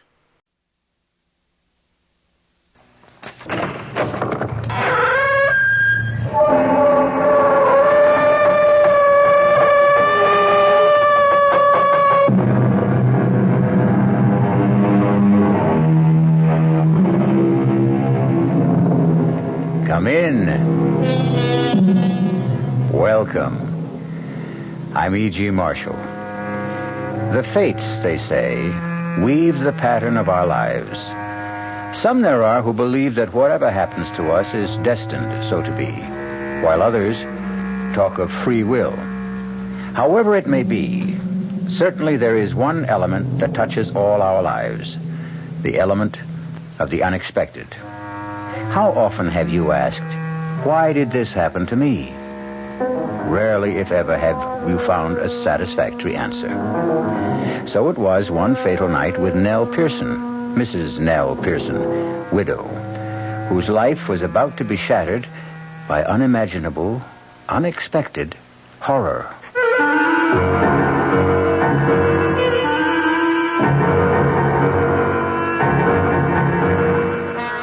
Our mystery drama, The Lodger, was written especially for the Mystery Theater by George Lothar and stars Kim Hunter.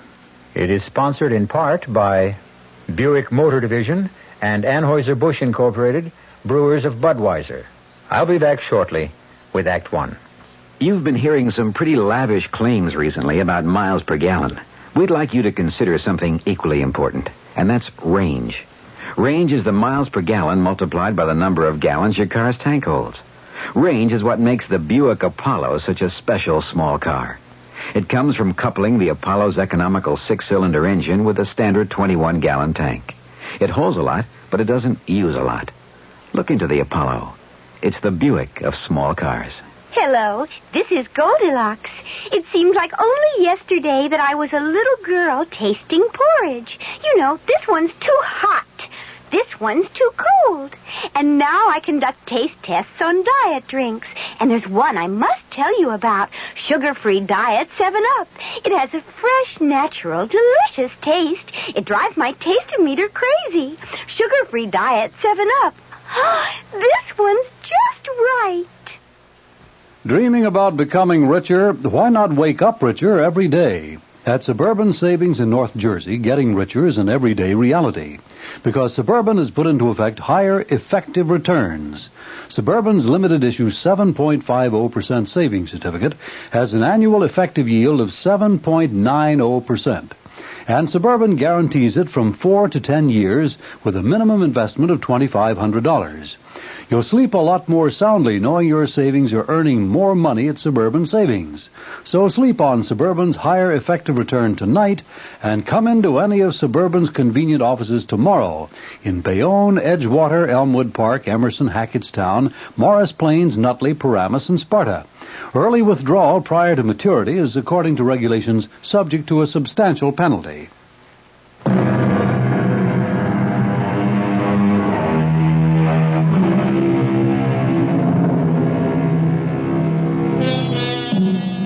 The fates brought unexpected horror that night to Nell Pearson's house on 9th Street, where she rented rooms. Yet one wonders, was it altogether unexpected? Could the frightful things that happened have been avoided had she been more alert, say, more sensitive to warnings of impending tragedy? No matter now. What matters is that earlier that day, in the afternoon, she had no idea that death, in its most grisly form, was shortly to enter her house. Oh, my goodness, Mrs. Pearson. Oh, my goodness. What is it, Miss May? The headlines, look. Ripper strikes again.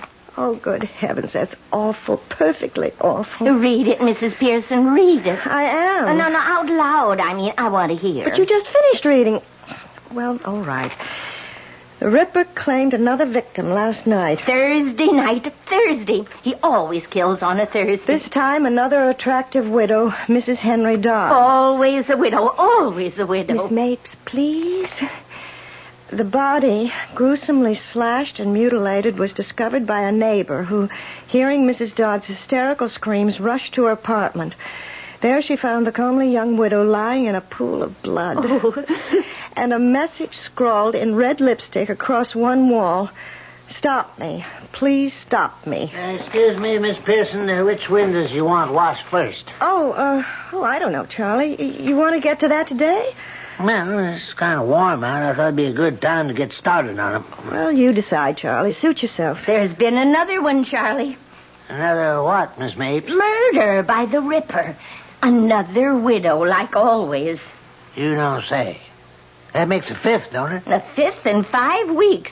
One a week for the past 5 weeks. And always on a Thursday night between 11 and 12. And always a widow. Oh, I better change my night out. What do you mean, Charlie? Yeah, well, Thursday's my night out, and you're a widow, Miss Pearson. You never know. The police might start putting two and two together. Oh, Charlie, you and your jokes. I don't think that one's particularly funny. I'm sorry, Miss Pearson. I was just funning, that's all. Well, take your fun out on those windows. All right, getting right to it, Miss Pearson. I'm getting right to it. Maybe he wasn't joking, Charlie. Not joking? Well, Thursday is his night out, and you are a widow, and, well, who knows? Oh, Miss Mapes, if I had your imagination... excuse me. Yes? How do you do?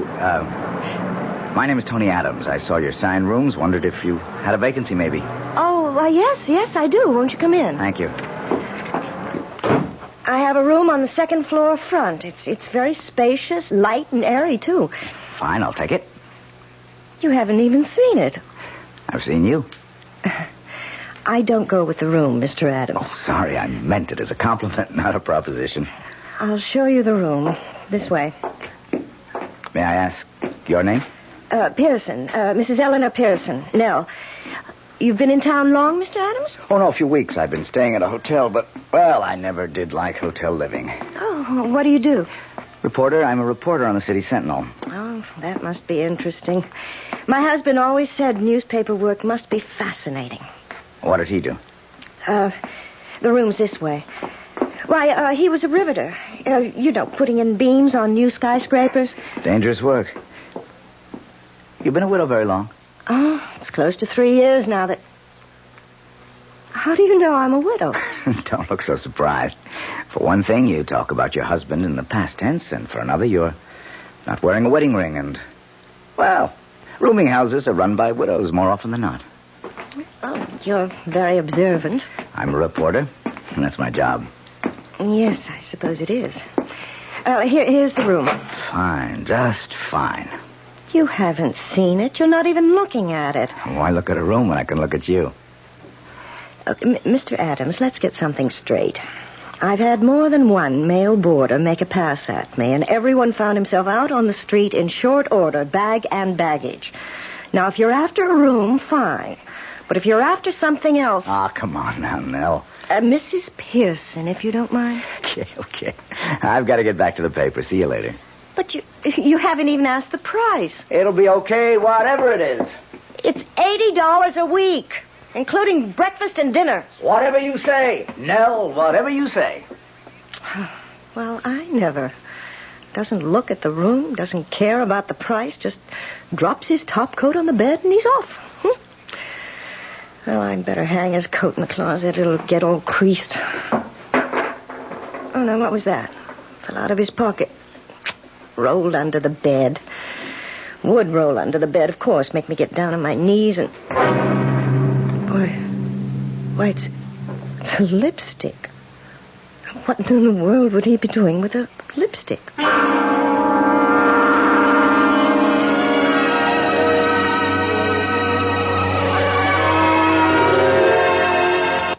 Oh, now why did you go and turn the TV set off, Charlie? You know I like to see who played what. Oh, I'm sorry, Miss Mapes. I forgot. Pretty good movie, huh? Oh, it was all right. You like it, Miss Pearson? What? What'd you say, Charlie? Well, just asked if you liked the movie. How could she? She didn't even see it. Oh, of course I did. Well, you may have been looking at it for 2 hours, Mrs. Pearson, but you certainly weren't seeing it. You were thinking of something else. Well, me, I saw it, and I liked it. Oh, 10:30. Well, I'm off to bed. Oh, by the way, I finished the window washing today, Miss Pearson. Oh, good. I'm glad they only got to be washed twice a year. It's a big job. It took a whole week. Well, good night. Night. Good night, Charlie. Mrs. Pearson, now I'm not one to pry, but why don't you tell me what's bothering you? Bothering me? Now, you know something is been bothering you since that Mr. Adams arrived. Now, when was it now?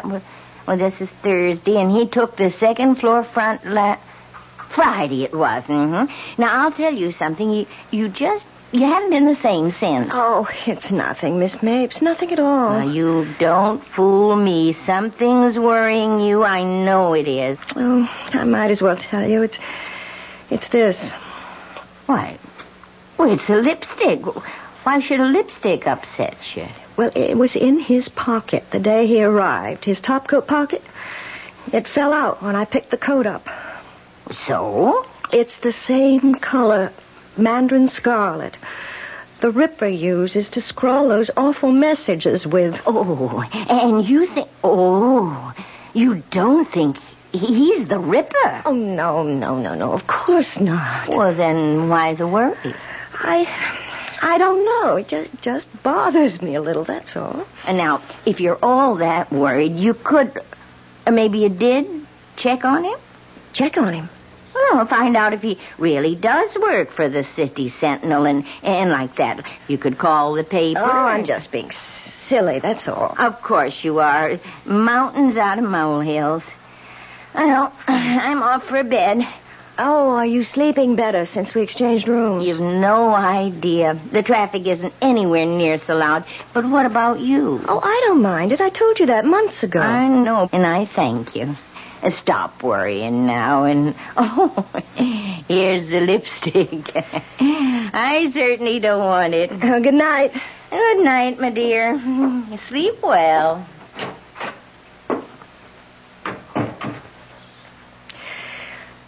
I wonder...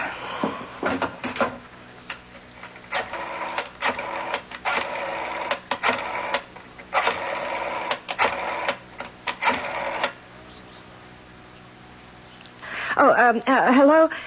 City Sentinel? I'd like to speak to Mr. Tony Adams, please. Oh, I see. I wonder if you could tell me, has he been with the Sentinel long? 6 weeks? Thank you very much. 6 weeks. It was just 6 weeks ago on a Thursday. Just 6 weeks ago today that the Ripper... Miss Mapes! Oh, my God! Charlie! Charlie, where are you? Oh, heaven help me, I'll have to go up myself. Miss Mapes! Miss Mapes! Oh, Charlie! Good Lord, Miss Pearson, was that Miss Mapes screaming? Yes. Don't hear nothing now. It came from her room. Oh, Charlie, I don't dare open the door. Yeah, well, I guess I'll have to then. Yeah. Oh, no. Blood. Blood all over. Hey, Miss Mapes, look. No, don't look. Oh, God. It's the work of the Ripper. My Lord, I've never seen no one slashed up so bloody. The mirror. Charlie, look at the mirror. Words scrawled in red. Lipstick. Mandarin scarlet lipstick. Stop me before I kill again. They must stop him. Let's get right down to the living room and phone the police. Yes. The front door at this hour? I'll go. Oh, Mr. Adams. Hello, Charlie. Sorry I bothered you. Forgot my key. Hello, Nell. Oh, excuse me, Mrs. Pearson. I know. Why the stairs? Can't be the first roomer who forgot his key. Mr. Adams. Oh, my Lord, Mr. Adams. What is it? Upstairs. Upstairs. Upstairs what? Oh, never mind. I'll see for myself. The police. Let's call them, Miss Pearson. Miss Pearson. Did you... Charlie, did you... Miss Pearson, what is it? The look on his face when he saw me standing here. Did you see the look on his face? Well, yeah. I couldn't figure why we were staring at him. He couldn't figure out how I could be standing here. Huh? What? She's been killed by the Ripper. Miss Mapes killed by the Ripper, and he always kills widows. Hey. Yeah, come to think of it, that don't make no sense. It does if you remember that we changed rooms. Miss Pearson. Miss Pearson, are you saying that the Ripper mistook Miss Mapes for you? Oh, I'm the only widow in this house, Charlie. Come on, let's call the cops. Yeah, operator, the police. Give me the police. Put that phone down, Charlie. Mr. Adams, what do you... Give me the phone. Charlie, no, the police. Yeah.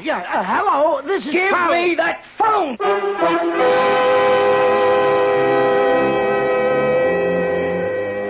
So, weaving their pattern of the unexpected, the fates bring together on this fearsome night an innocent spinster named Miss Mapes and the Ripper, who mistook her for Nell Pearson. I'll be back shortly with Act 2. When you feel like having a cold Budweiser, do you automatically reach for a glass? Well, sure, Bud's a great beer any way you drink it. But without a glass, you're really missing something. Now take that wonderful Budweiser head of foam, for instance. Those bubbles, tiny though they are, still amount to something pretty special at the top of your glass. Taste appeal and eye appeal. Two results of exclusive beechwood aging and natural carbonation. It takes a lot longer to brew Budweiser that way, but brewing beer right does make a difference that you can taste. That's why when you say Budweiser, you've really said it all. Anheuser-Busch, St. Louis.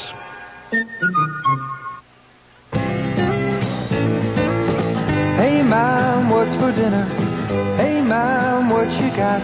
Here's ShopRite's suggestion for a delightful cookout dish. Boneless top round or sirloin tip steaks, just $1.69 a pound. Delicious cooked over the coals, just as delicious pan-broiled indoors. For a busy night, here's a quick dinner idea. Freezer Queen family-size frozen casseroles, all varieties except beef, just 99 cents for the 2-pound size at ShopRite. For dessert, Pepperidge Farm layer cake, 17-ounce box, 69 cents in ShopRite's frozen food case. Cooking out or cooking in, ShopRite has the answer. She loves the family. She wants the best. She does all that she can do. She lets ShopRite do the rest. Hey, Ma, what's for dinner? ShopRite has the answer. Guess I ought to call old Blowhard Gildersleeve to tell him about my new radio show. Wait till he hears that his old pal Fibber Magee's got a new radio program. That'll really burn him up, the old goat. When he finds out I'm going to play some great old radio shows like Ed Wynn, Mr. District Attorney, even Bob Hope, old Gildy'll bust a gasket. Fibber Magee and Part 4 of his special program, The Good Old Days of Radio, will be heard tonight at 9 o'clock right here over WOR Radio, the Talk of New York.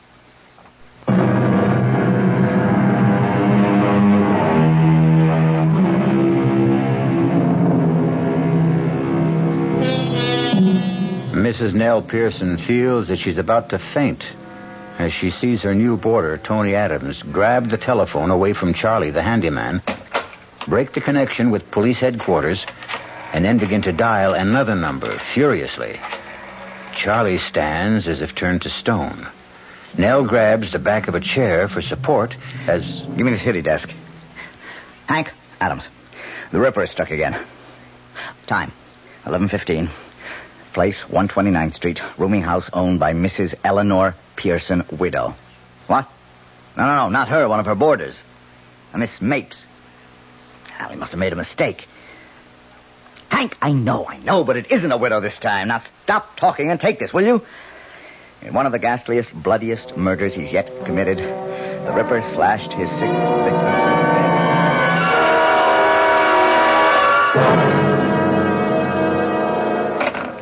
Sorry, I had to grab the phone out of your hand, Charlie, but a scoop's a scoop. Yeah, sure. Now, give me your stories. We'll start with you, Nell. Tell me, what happened? Oh, Nell, come now. Snap out of it. Stop staring at me and tell me what happened. I heard her scream. She screamed and screamed and screamed. Where were you? Here, right here. She'd just gone up to bed. What were you doing? I had just telephoned someone. Then the screams began, and I ran upstairs, and Charlie was there on the landing, and we went into her room, and there she was. I've got to sit down. Nell, what's the matter? Let me help you. Don't touch me. Okay. All right, Charlie, let's have it from you. Oh, well, like Miss Pearson says, I heard Miss Mapes screaming and went running to see what was going on. You must have moved fast. Your room is in the basement, isn't it? Oh, well, I wasn't in my room. I was in Miss Pearson's room, just across Miss Mapes. What were you doing in Mrs. Pearson's room? Yes, what were you doing there? Well, you remember when you changed rooms with Miss Mapes a couple of days ago? Yes. And there was that leak in the bathroom when I fixed it? Yes. I just went up to check on it, is all. I didn't know you changed rooms, Nell. No, you didn't, did you? That would account for... Why don't you say it? The Ripper mistook Miss Mapes for me because he didn't know about the change of rooms. You were lucky, Nell. Very. This time. Now, please, Mrs. Pearson, we're here to help you at police headquarters. And I understand why you're worried. It is possible the Ripper mistook Miss Mapes for you. He did. Yes, but now there seems to be something else on your mind. Something to do with, one of your boarders, you say? His name is Tony Adams. He's a reporter on the City Sentinel. Well, he rented a room at my place just a week ago today. That was the day after the last murder. Yes, I know. Well, after he rented the room, he left to go to the newspaper, and I picked up his top coat to hang it in the closet, and this fell out. A lipstick? Yes. Mandarin scarlet. The same color the Ripper uses. To scrawl those horrible messages like last night on the wall of Miss Mapes' room. Well, it seems to me you're letting your fears run away with you, building up a case in your mind. Well, what about last night? He just happened to come home minutes after the murder, he says. And you think... I think he was lying. I think he killed Miss Mapes, left by the fire escape at the end of the second-floor corridor, and then pretended he'd just arrived home. Claimed he'd forgotten his key, so he'd have a witness to prove an alibi if he needed one. Well, it's clever thinking, if that's so. He's a clever man. Believe me, he is. And I'm afraid of him, Lieutenant. Terribly afraid. Mm-hmm. Well, I'll tell you what. The managing editor of the Sentinel's a good friend of mine. Let me just give him a ring and check on this Tony Adams.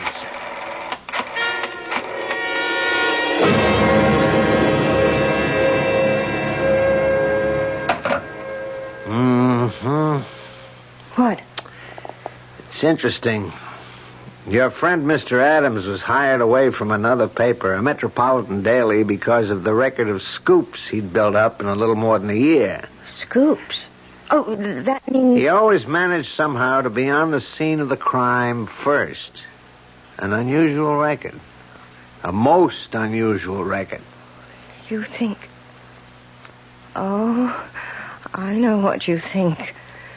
He committed the crime so he could get the scoop. No, I didn't say that, Mrs. Pearson. But that's what you're thinking. Well, Either he's a remarkable police reporter Or he's the Ripper. Lieutenant, I want protection. You've got to protect me. I want a policeman in my house night and day until that Ripper is caught. Tell me, do you have a room available in your house?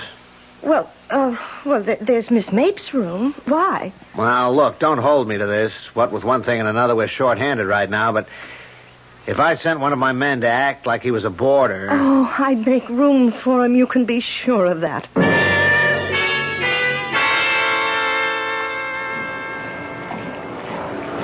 Oh, Nell. Charlie said I'd find you down here in the laundry room. Oh, what is it, Mr. Adams? What do you want? One thing I want is for you to call me Tony. One thing I want for you is to stop calling me Nell. Oh, come on. What have you got against me? Look, Mr. Adams, I've got a lot of work to do.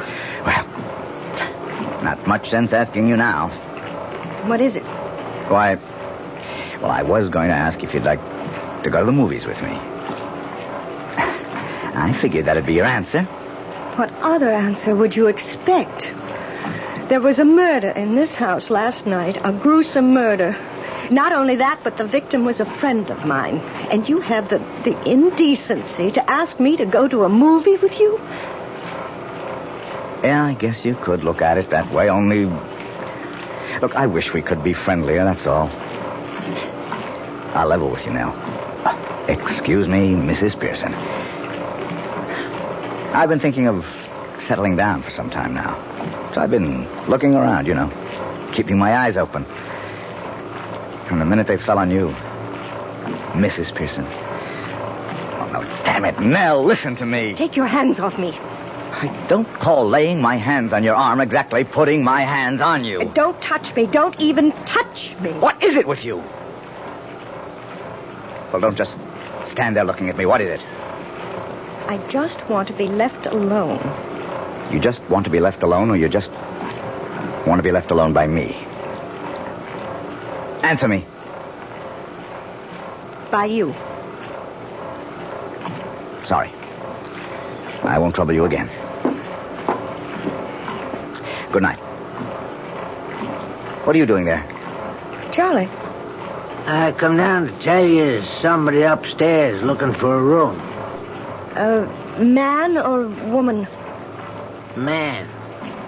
Oh, well, if you'll excuse me, Mr. Adams.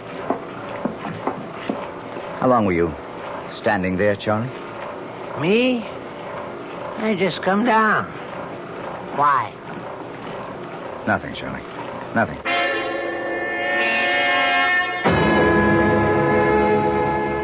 How do you do? I'm Mrs. Pearson, the landlady. My name is Bowen, Lawrence Bowen.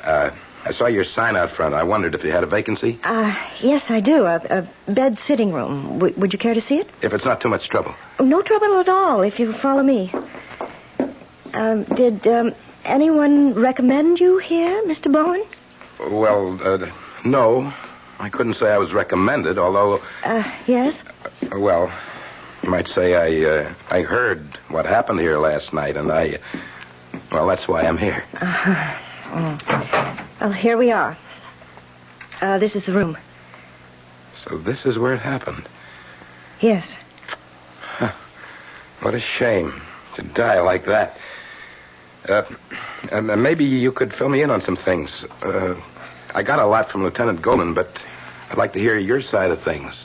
Well, it's like this, Mr. Bowen. Is Mr. all right? Or should I call you Sergeant or something like that? Oh, better keep it Mister. Oh, I understand. Did Lieutenant Goldman tell you about my finding the lipstick? Yes. Where did you find it? Well, I didn't find it, actually. It fell out of Mr. Adams' pocket. And, of course, when I saw it was Mandarin Scarlet, my suspicions were aroused right then and there. Yeah, same shade of lipstick the Ripper uses to write his messages. You found the lipstick, and that aroused your suspicions.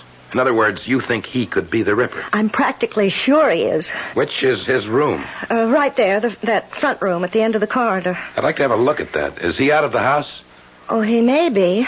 Though he was downstairs just a little while ago. I wouldn't want him to find me in his room. Maybe you could check and find out. Oh, of course, I'll do that. Now, be careful. Don't say or do anything to make him suspect. Oh, I won't. I won't.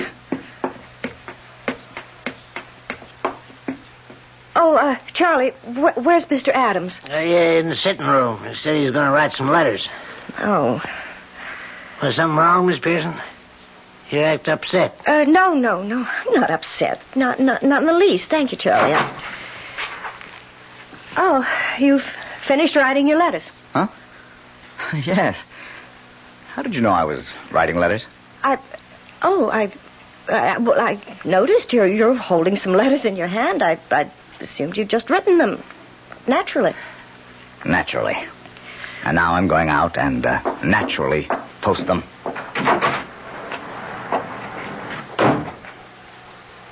Say, what's, that's none of my business, I guess, but you two at each other's throats or something? As you say, Charlie, none of your business. He's gone. He just went out to mail some letters. How long will it take him? Well, the nearest box is 2 blocks away, at least 5 minutes. Have you got a key to his room? Master key, yes. Have it right here. Have to move fast, but go ahead. Open his door. Now, while I'm looking around, you better go to the head of the stairs and keep an eye out for him. Yes. Let's see. Suitcase. It's open. Good. That does it. Mrs. Pearson. Come here a moment. Yes? Have a look inside his suitcase. What? Lipsticks. 3, 4, 6 of them. And all of them mandarin scarlet. Then I was right. You were more than right. You were smack on target. And look here, under these shirts. I got a knife. A long knife. Butcher's knife, Mrs. Pearson. The knife, I'm sure, that was used on all 6 victims. Oh, Lord be with us. What are you going to do? For the moment, nothing. Nothing? You're not going to arrest him? Well, we could arrest him. But I don't think we'd be able to hold him. Evidence like this, it's purely circumstantial. When we nail this bird, we want to nail him for good. Oh, I don't know. Maybe you ought to talk to Lieutenant Goldman and get his opinion. I will. You can depend on that. And I'll do it, Mrs. Pearson, not you. Well, I don't understand. If Adams is planning to murder you, he's keeping tabs on you. So don't try to contact the lieutenant in any way. Leave all that to me. Oh, very well, I will. Oh, Mr. Bowen, I can't tell you how glad I am you're here. There's no question about it now. He is the Ripper. He was planning... is planning to kill me. Well, he won't. I'll see to that. And that's a promise.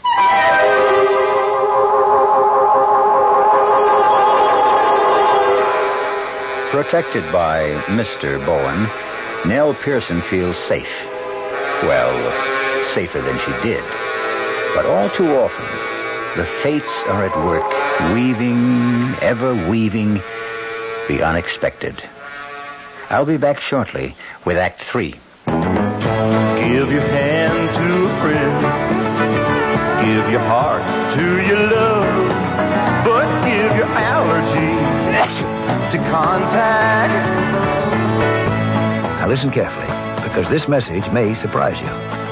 There is an ingredient that can effectively help block pollen's bad effect on your system. Sneezing, sniffling, drips, itchy, red, watery eyes.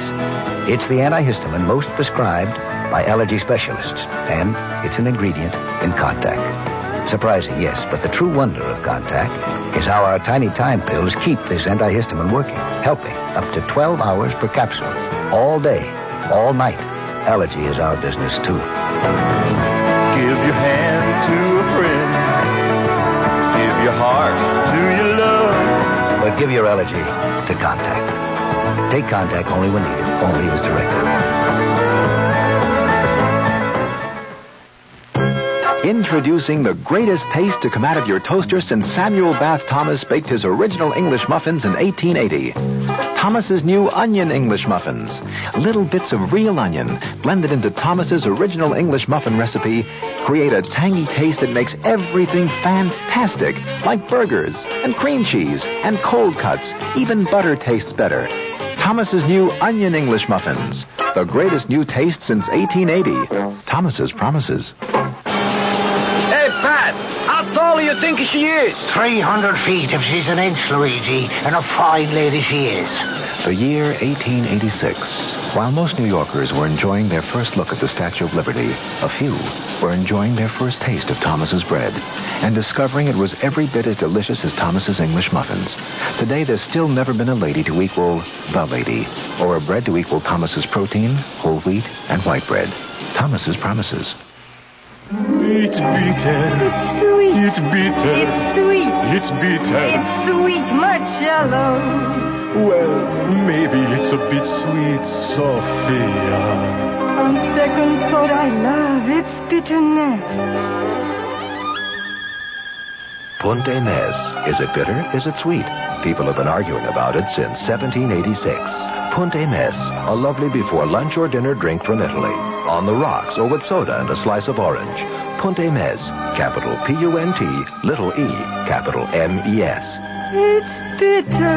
It's sweet. It's bitter. It's sweet. It's bitter. It's sweet. All right, Sophia, it's bitter. No, my darling, let's just say it's bittersweet. Like life, like love, like marriage, Italian style. Punte Mes. Punte Mes. Reported by Caroline Importers Limited, New York, New York.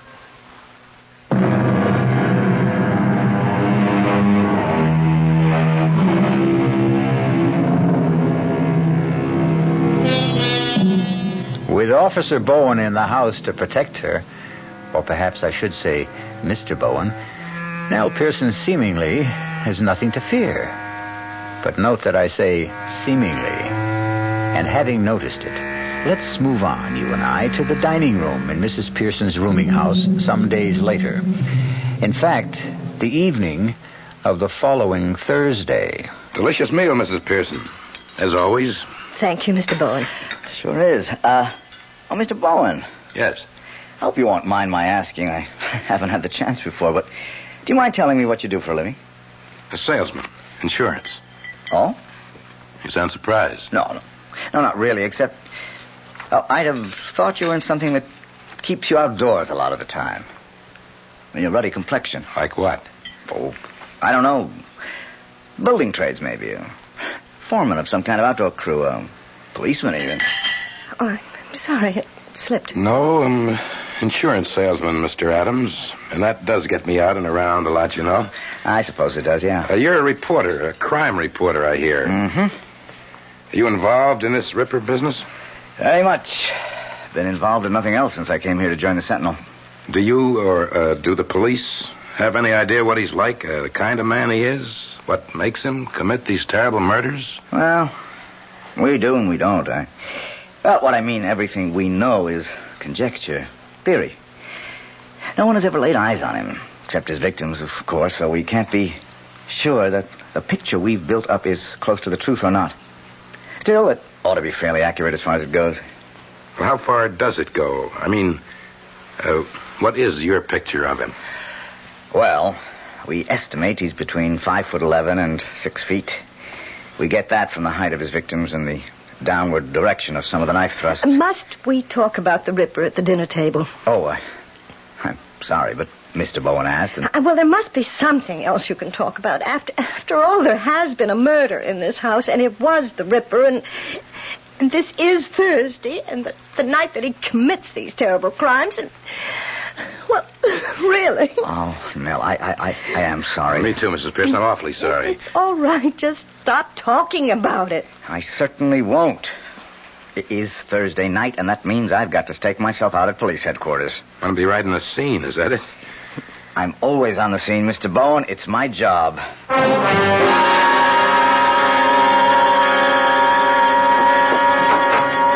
Well, here we are, Mr. Bowen. Come in.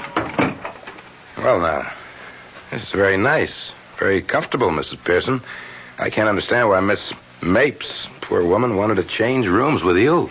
Well, the noise of the traffic bothered her. Well, no traffic noise that I can hear. Oh, that's because it's so late. It's nearly 11, but Miss Mapes usually went to bed quite early. I see. Better lock the door, Mrs. Pearson. Oh, but with you here to protect me... Well, the fewer chances we take, the better. Oh, well, I'll lock it. Good. Now, all we have to do is just sit and wait. Till midnight, that is. After midnight, you'll be safe. At least till next Thursday. You mind if I turn on the TV? Oh, of course not. Why should I? Well, you'll want to read your newspaper you brought, won't you? No, not necessarily. I thought I might kill time while waiting, but... No, go ahead. Go ahead, turn it on. We can catch the 11 o'clock news when it... Oh, excuse me. Hello? Mrs. Pearson? Yes. This is Lieutenant Goldman, police headquarters. Oh, yes. I just wanted to let you know you have nothing to worry about tonight. Oh, I'm sure I don't. I feel perfectly safe. You'll feel even safer when Officer Randolph gets there. Did you hear me, Mrs. Pearson? Why, no. What did you say? I've sent one of my men, Officer Randolph, over to your place. He ought to be with you in about 5 or 10 minutes. I'm very sorry I couldn't send anyone to stay with you through the week, but as I told you, we're short-handed. You understand? Mrs. Pearson? Yes, I understand. Good. Don't worry now. Goodbye. Friend? What? Friend calling to see if you're okay? Yes. Yes. Well, you are. All your worries will be over by midnight. Would you like something to drink? Oh, no. I'd like a cup of coffee myself. I'll just run down to the kitchen. No. I can't take a chance of letting you out of my sight, Mrs. Pearson. Not now. It's 11 o'clock. Time when the Ripper does his killing. Even though he doesn't want to. Doesn't want to? No, he doesn't want to kill. He has to. How do you know? Why else would he scrawl those messages? Please stop me. Don't let me kill again. Always with the same kind of lipstick, Mandarin Scarlet. And why a lipstick? One of these. Why one of these? You're... Yes? You're the Ripper? I'm sorry to say that I am, Mrs. Pearson. I wish I weren't. Look, you don't have to be. I do. I can't help myself. I just can't. Right now, this minute, I know what I'm going to do. And I don't want to do it. But I know I won't be able to help myself. They must catch me, Mrs. Pearson. They must catch me. They must stop me. They are going to catch you tonight. There's a police officer on his way here now. He'll be at the front door any minute. But you won't be able to admit him. Someone will. Charlie will. I don't see how. What do you mean you don't see how? He'll ring the front doorbell and keep ringing until someone answers. No one will hear the doorbell, Mrs. Pearson. I disconnected it. Newspaper you brought. Not to read. To carry this. The knife. The butcher knife. Oh, heaven help me. Heaven help me.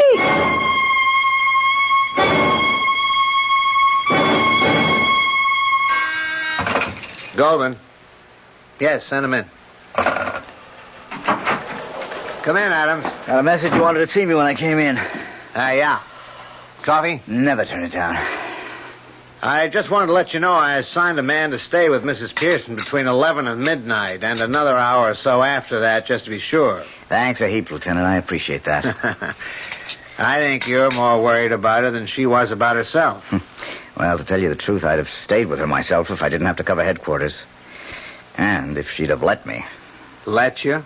For some reason or other, she won't have anything to do with me. Me, I go for her. She turns me on, you know what I mean? But I can't get to first base with her. You ready for a shock? What? I didn't tell you this before because I didn't get the chance. Too damn busy with one thing and another, including putting a check on you. I don't get you. I had you checked out up and down and sideways because, well, you're not going to believe this. Mrs. Pearson was convinced you were the Ripper. Nell Pearson thought I... Excuse me. Goldman. No one answers. Well, that doesn't make any sense. She's there. I talked with her on the phone 10 minutes ago. Tell him to try again.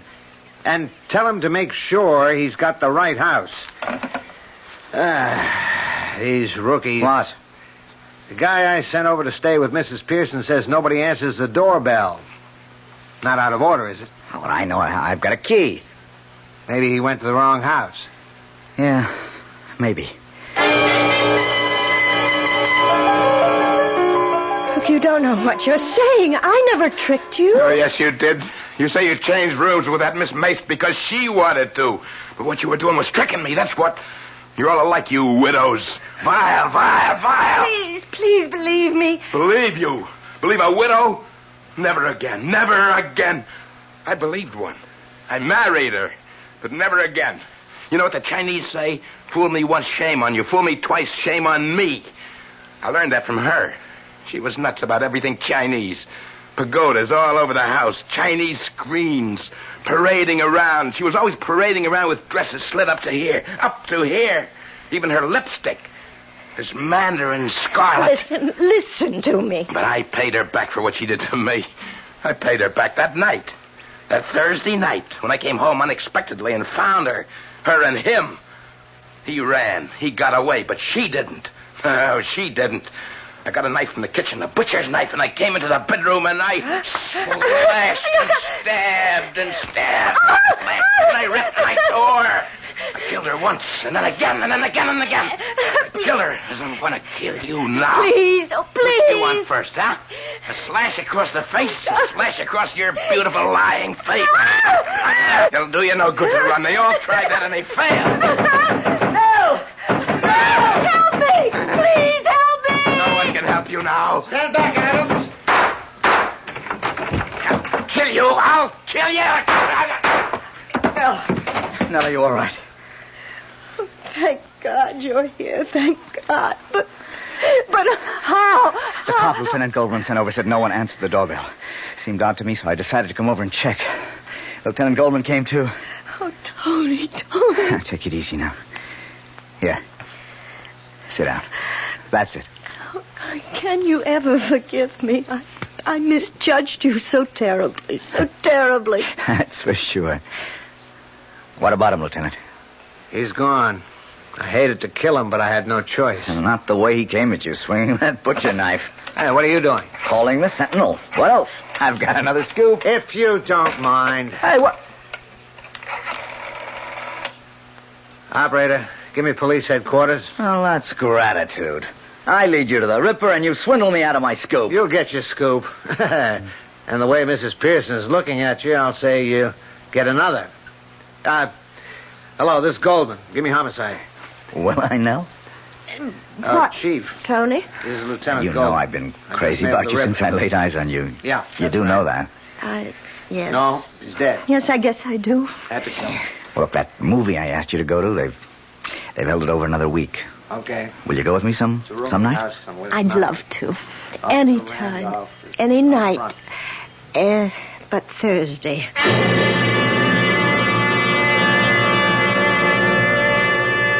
Weaving and spinning, the fates create the warp and woof of our lives. And always through the pattern runs the scarlet thread of the unexpected. Sometimes for good, sometimes for evil. And make no mistake, as the unexpected awaited Nell Pearson, so it awaits you. Great taste in the morning. Kellogg's has that wholesome taste to get you up and grinning. This is Jerry Coffer for Kellogg's Special K. We've been having some fun in our television and radio commercials by using a ball and chain to symbolize the slight overweight problem common to so many of us. We point out that being a few pounds overweight is just a little more difficult for you. Climbing stairs, just walking around, even sitting down can feel, well, like you're wearing a ball and chain. In case you missed the message, it's this. If you really want to get rid of that extra weight, you really have to work at it by exercising and with sensible meals like the Special K breakfast. A 1-ounce bowl of Special K, America's favorite high-protein cereal, 4 ounces of skim milk, tomato juice, and coffee, less than 240 calories, nutritious, and by the way, delicious. So why not begin each day with a Special K breakfast and then keep up the good work? Special K can't help you lose weight all by itself, but it really is a good start. Hi, Ms. Goldilocks here. Professionally, taste testing diet drinks can be very difficult, but I've just had to bear with it. Then I found sugar-free Diet 7-Up. It doesn't taste like other diet drinks. It's fresh, light, natural, delicious. Sugar-free Diet 7-Up tastes so good that I've taste tested it hundreds of times, and each time I've given it my seal of approval. Yes, this one's just right. Buick introduces a new concept for you to consider in light of all the concern about miles per gallon. Range. Range is what you get when you multiply the mileage your car gets per gallon by the number of gallons your car's gas tank holds. Range is one of the things that help make Buick Apollo such a special small car. It comes from coupling the Apollo's economical 6-cylinder engine with a standard 21-gallon gas tank. It holds a lot, but it doesn't use a lot. Look into the Apollo. It's the Buick of small cars. America. We're big on that. New York, Denver, Minneapolis, St. Paul, Dallas, Fort Worth. Ozarks 2/3 transcontinental, serving more than 60 cities, all very important to us, and to the millions of people we serve each year. America. We're big on that at Ozark Airlines. Now go Ozark's evening jet at 6:45 to Washington with through service to Champaign, Urbana, and Peoria.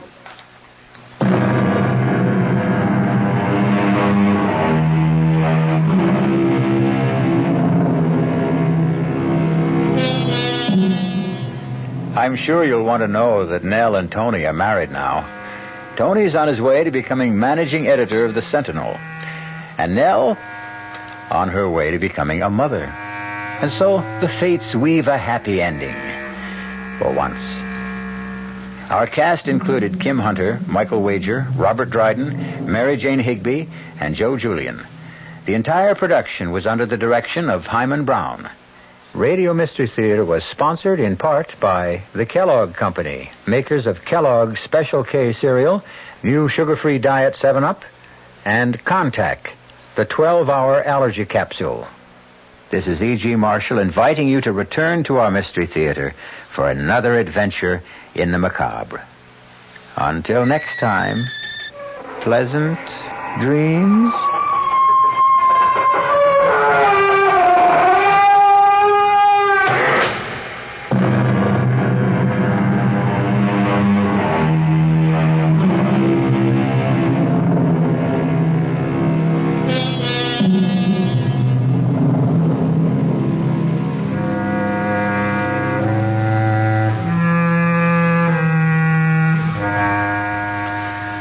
WR Mystery Theater has been brought to you by ShopRite Supermarkets, where you get a lot more for a little less, and by Suburban Savings, with offices throughout North Jersey.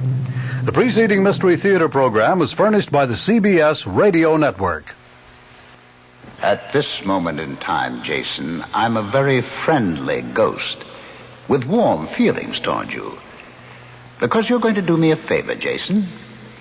You are going to kill my wife. Did you hear me, Jason? I said you were going to kill Claire. I heard you, and I say you're a murderer. I'm not a murderer. You will kill her, Jason, because this is just a sample of what can happen to you when my feelings become unfriendly. And that's our Mystery Theater program for tomorrow night. Be sure to tune in. Boy, if the old-timer, Horatio K. Boomer, and Wally Wimple could see me now. Fibber Magee, back on the radio right here from 79 Westville Vista, with a brand-new program where I'm going to bring back the great old radio shows from way back. Shows like Mr. Keene, Lum and Abner. Well, I guess I ought to get this place straightened up a bit, though. Where's that vacuum? Oh, I left it in the hall closet. Look.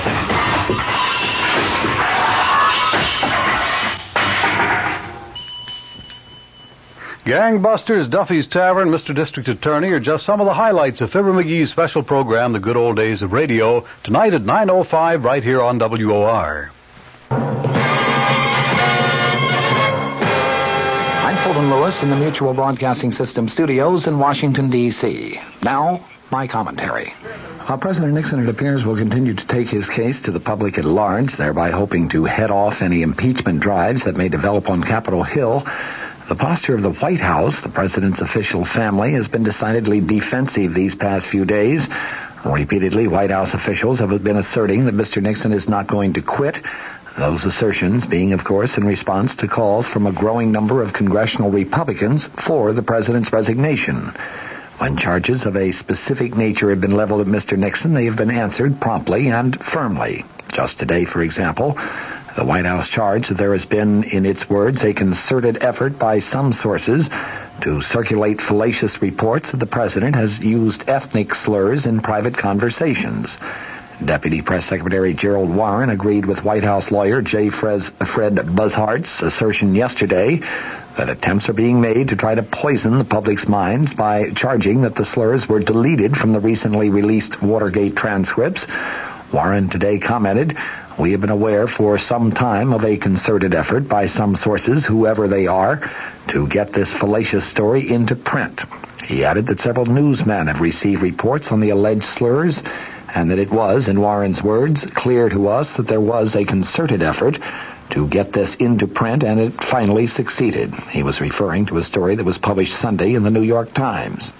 Publication of the charges, Warren contended, demonstrates the vindictiveness of some people that we have seen developing over the past few months, trying to discredit the president in any way possible.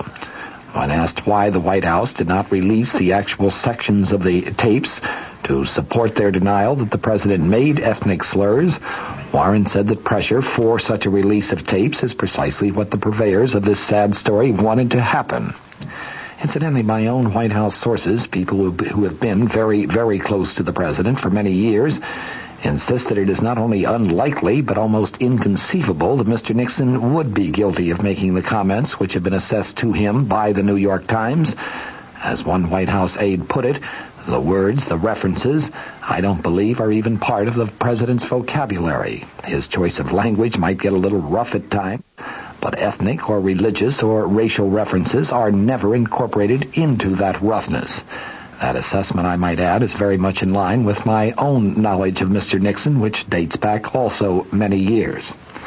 The proof of the pudding is in the eating. The proof of this pudding could well come when Peter Rodino, the chairman of the House Judiciary Committee, and Representative Hutchinson, the ranking Republican member, accept the president's invitation to personally hear the full tapes, the transcripts of which were released 2 weeks ago tomorrow.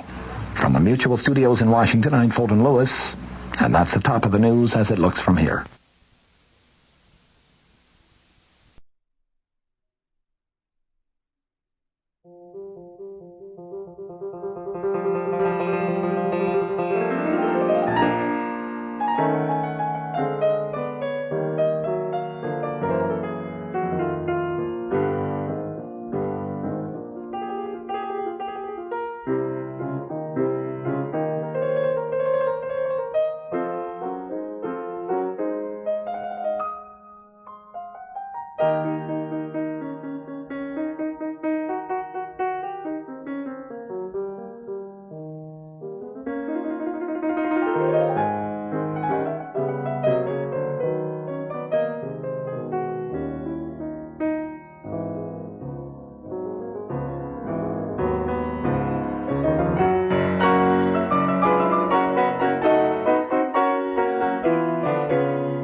Bye.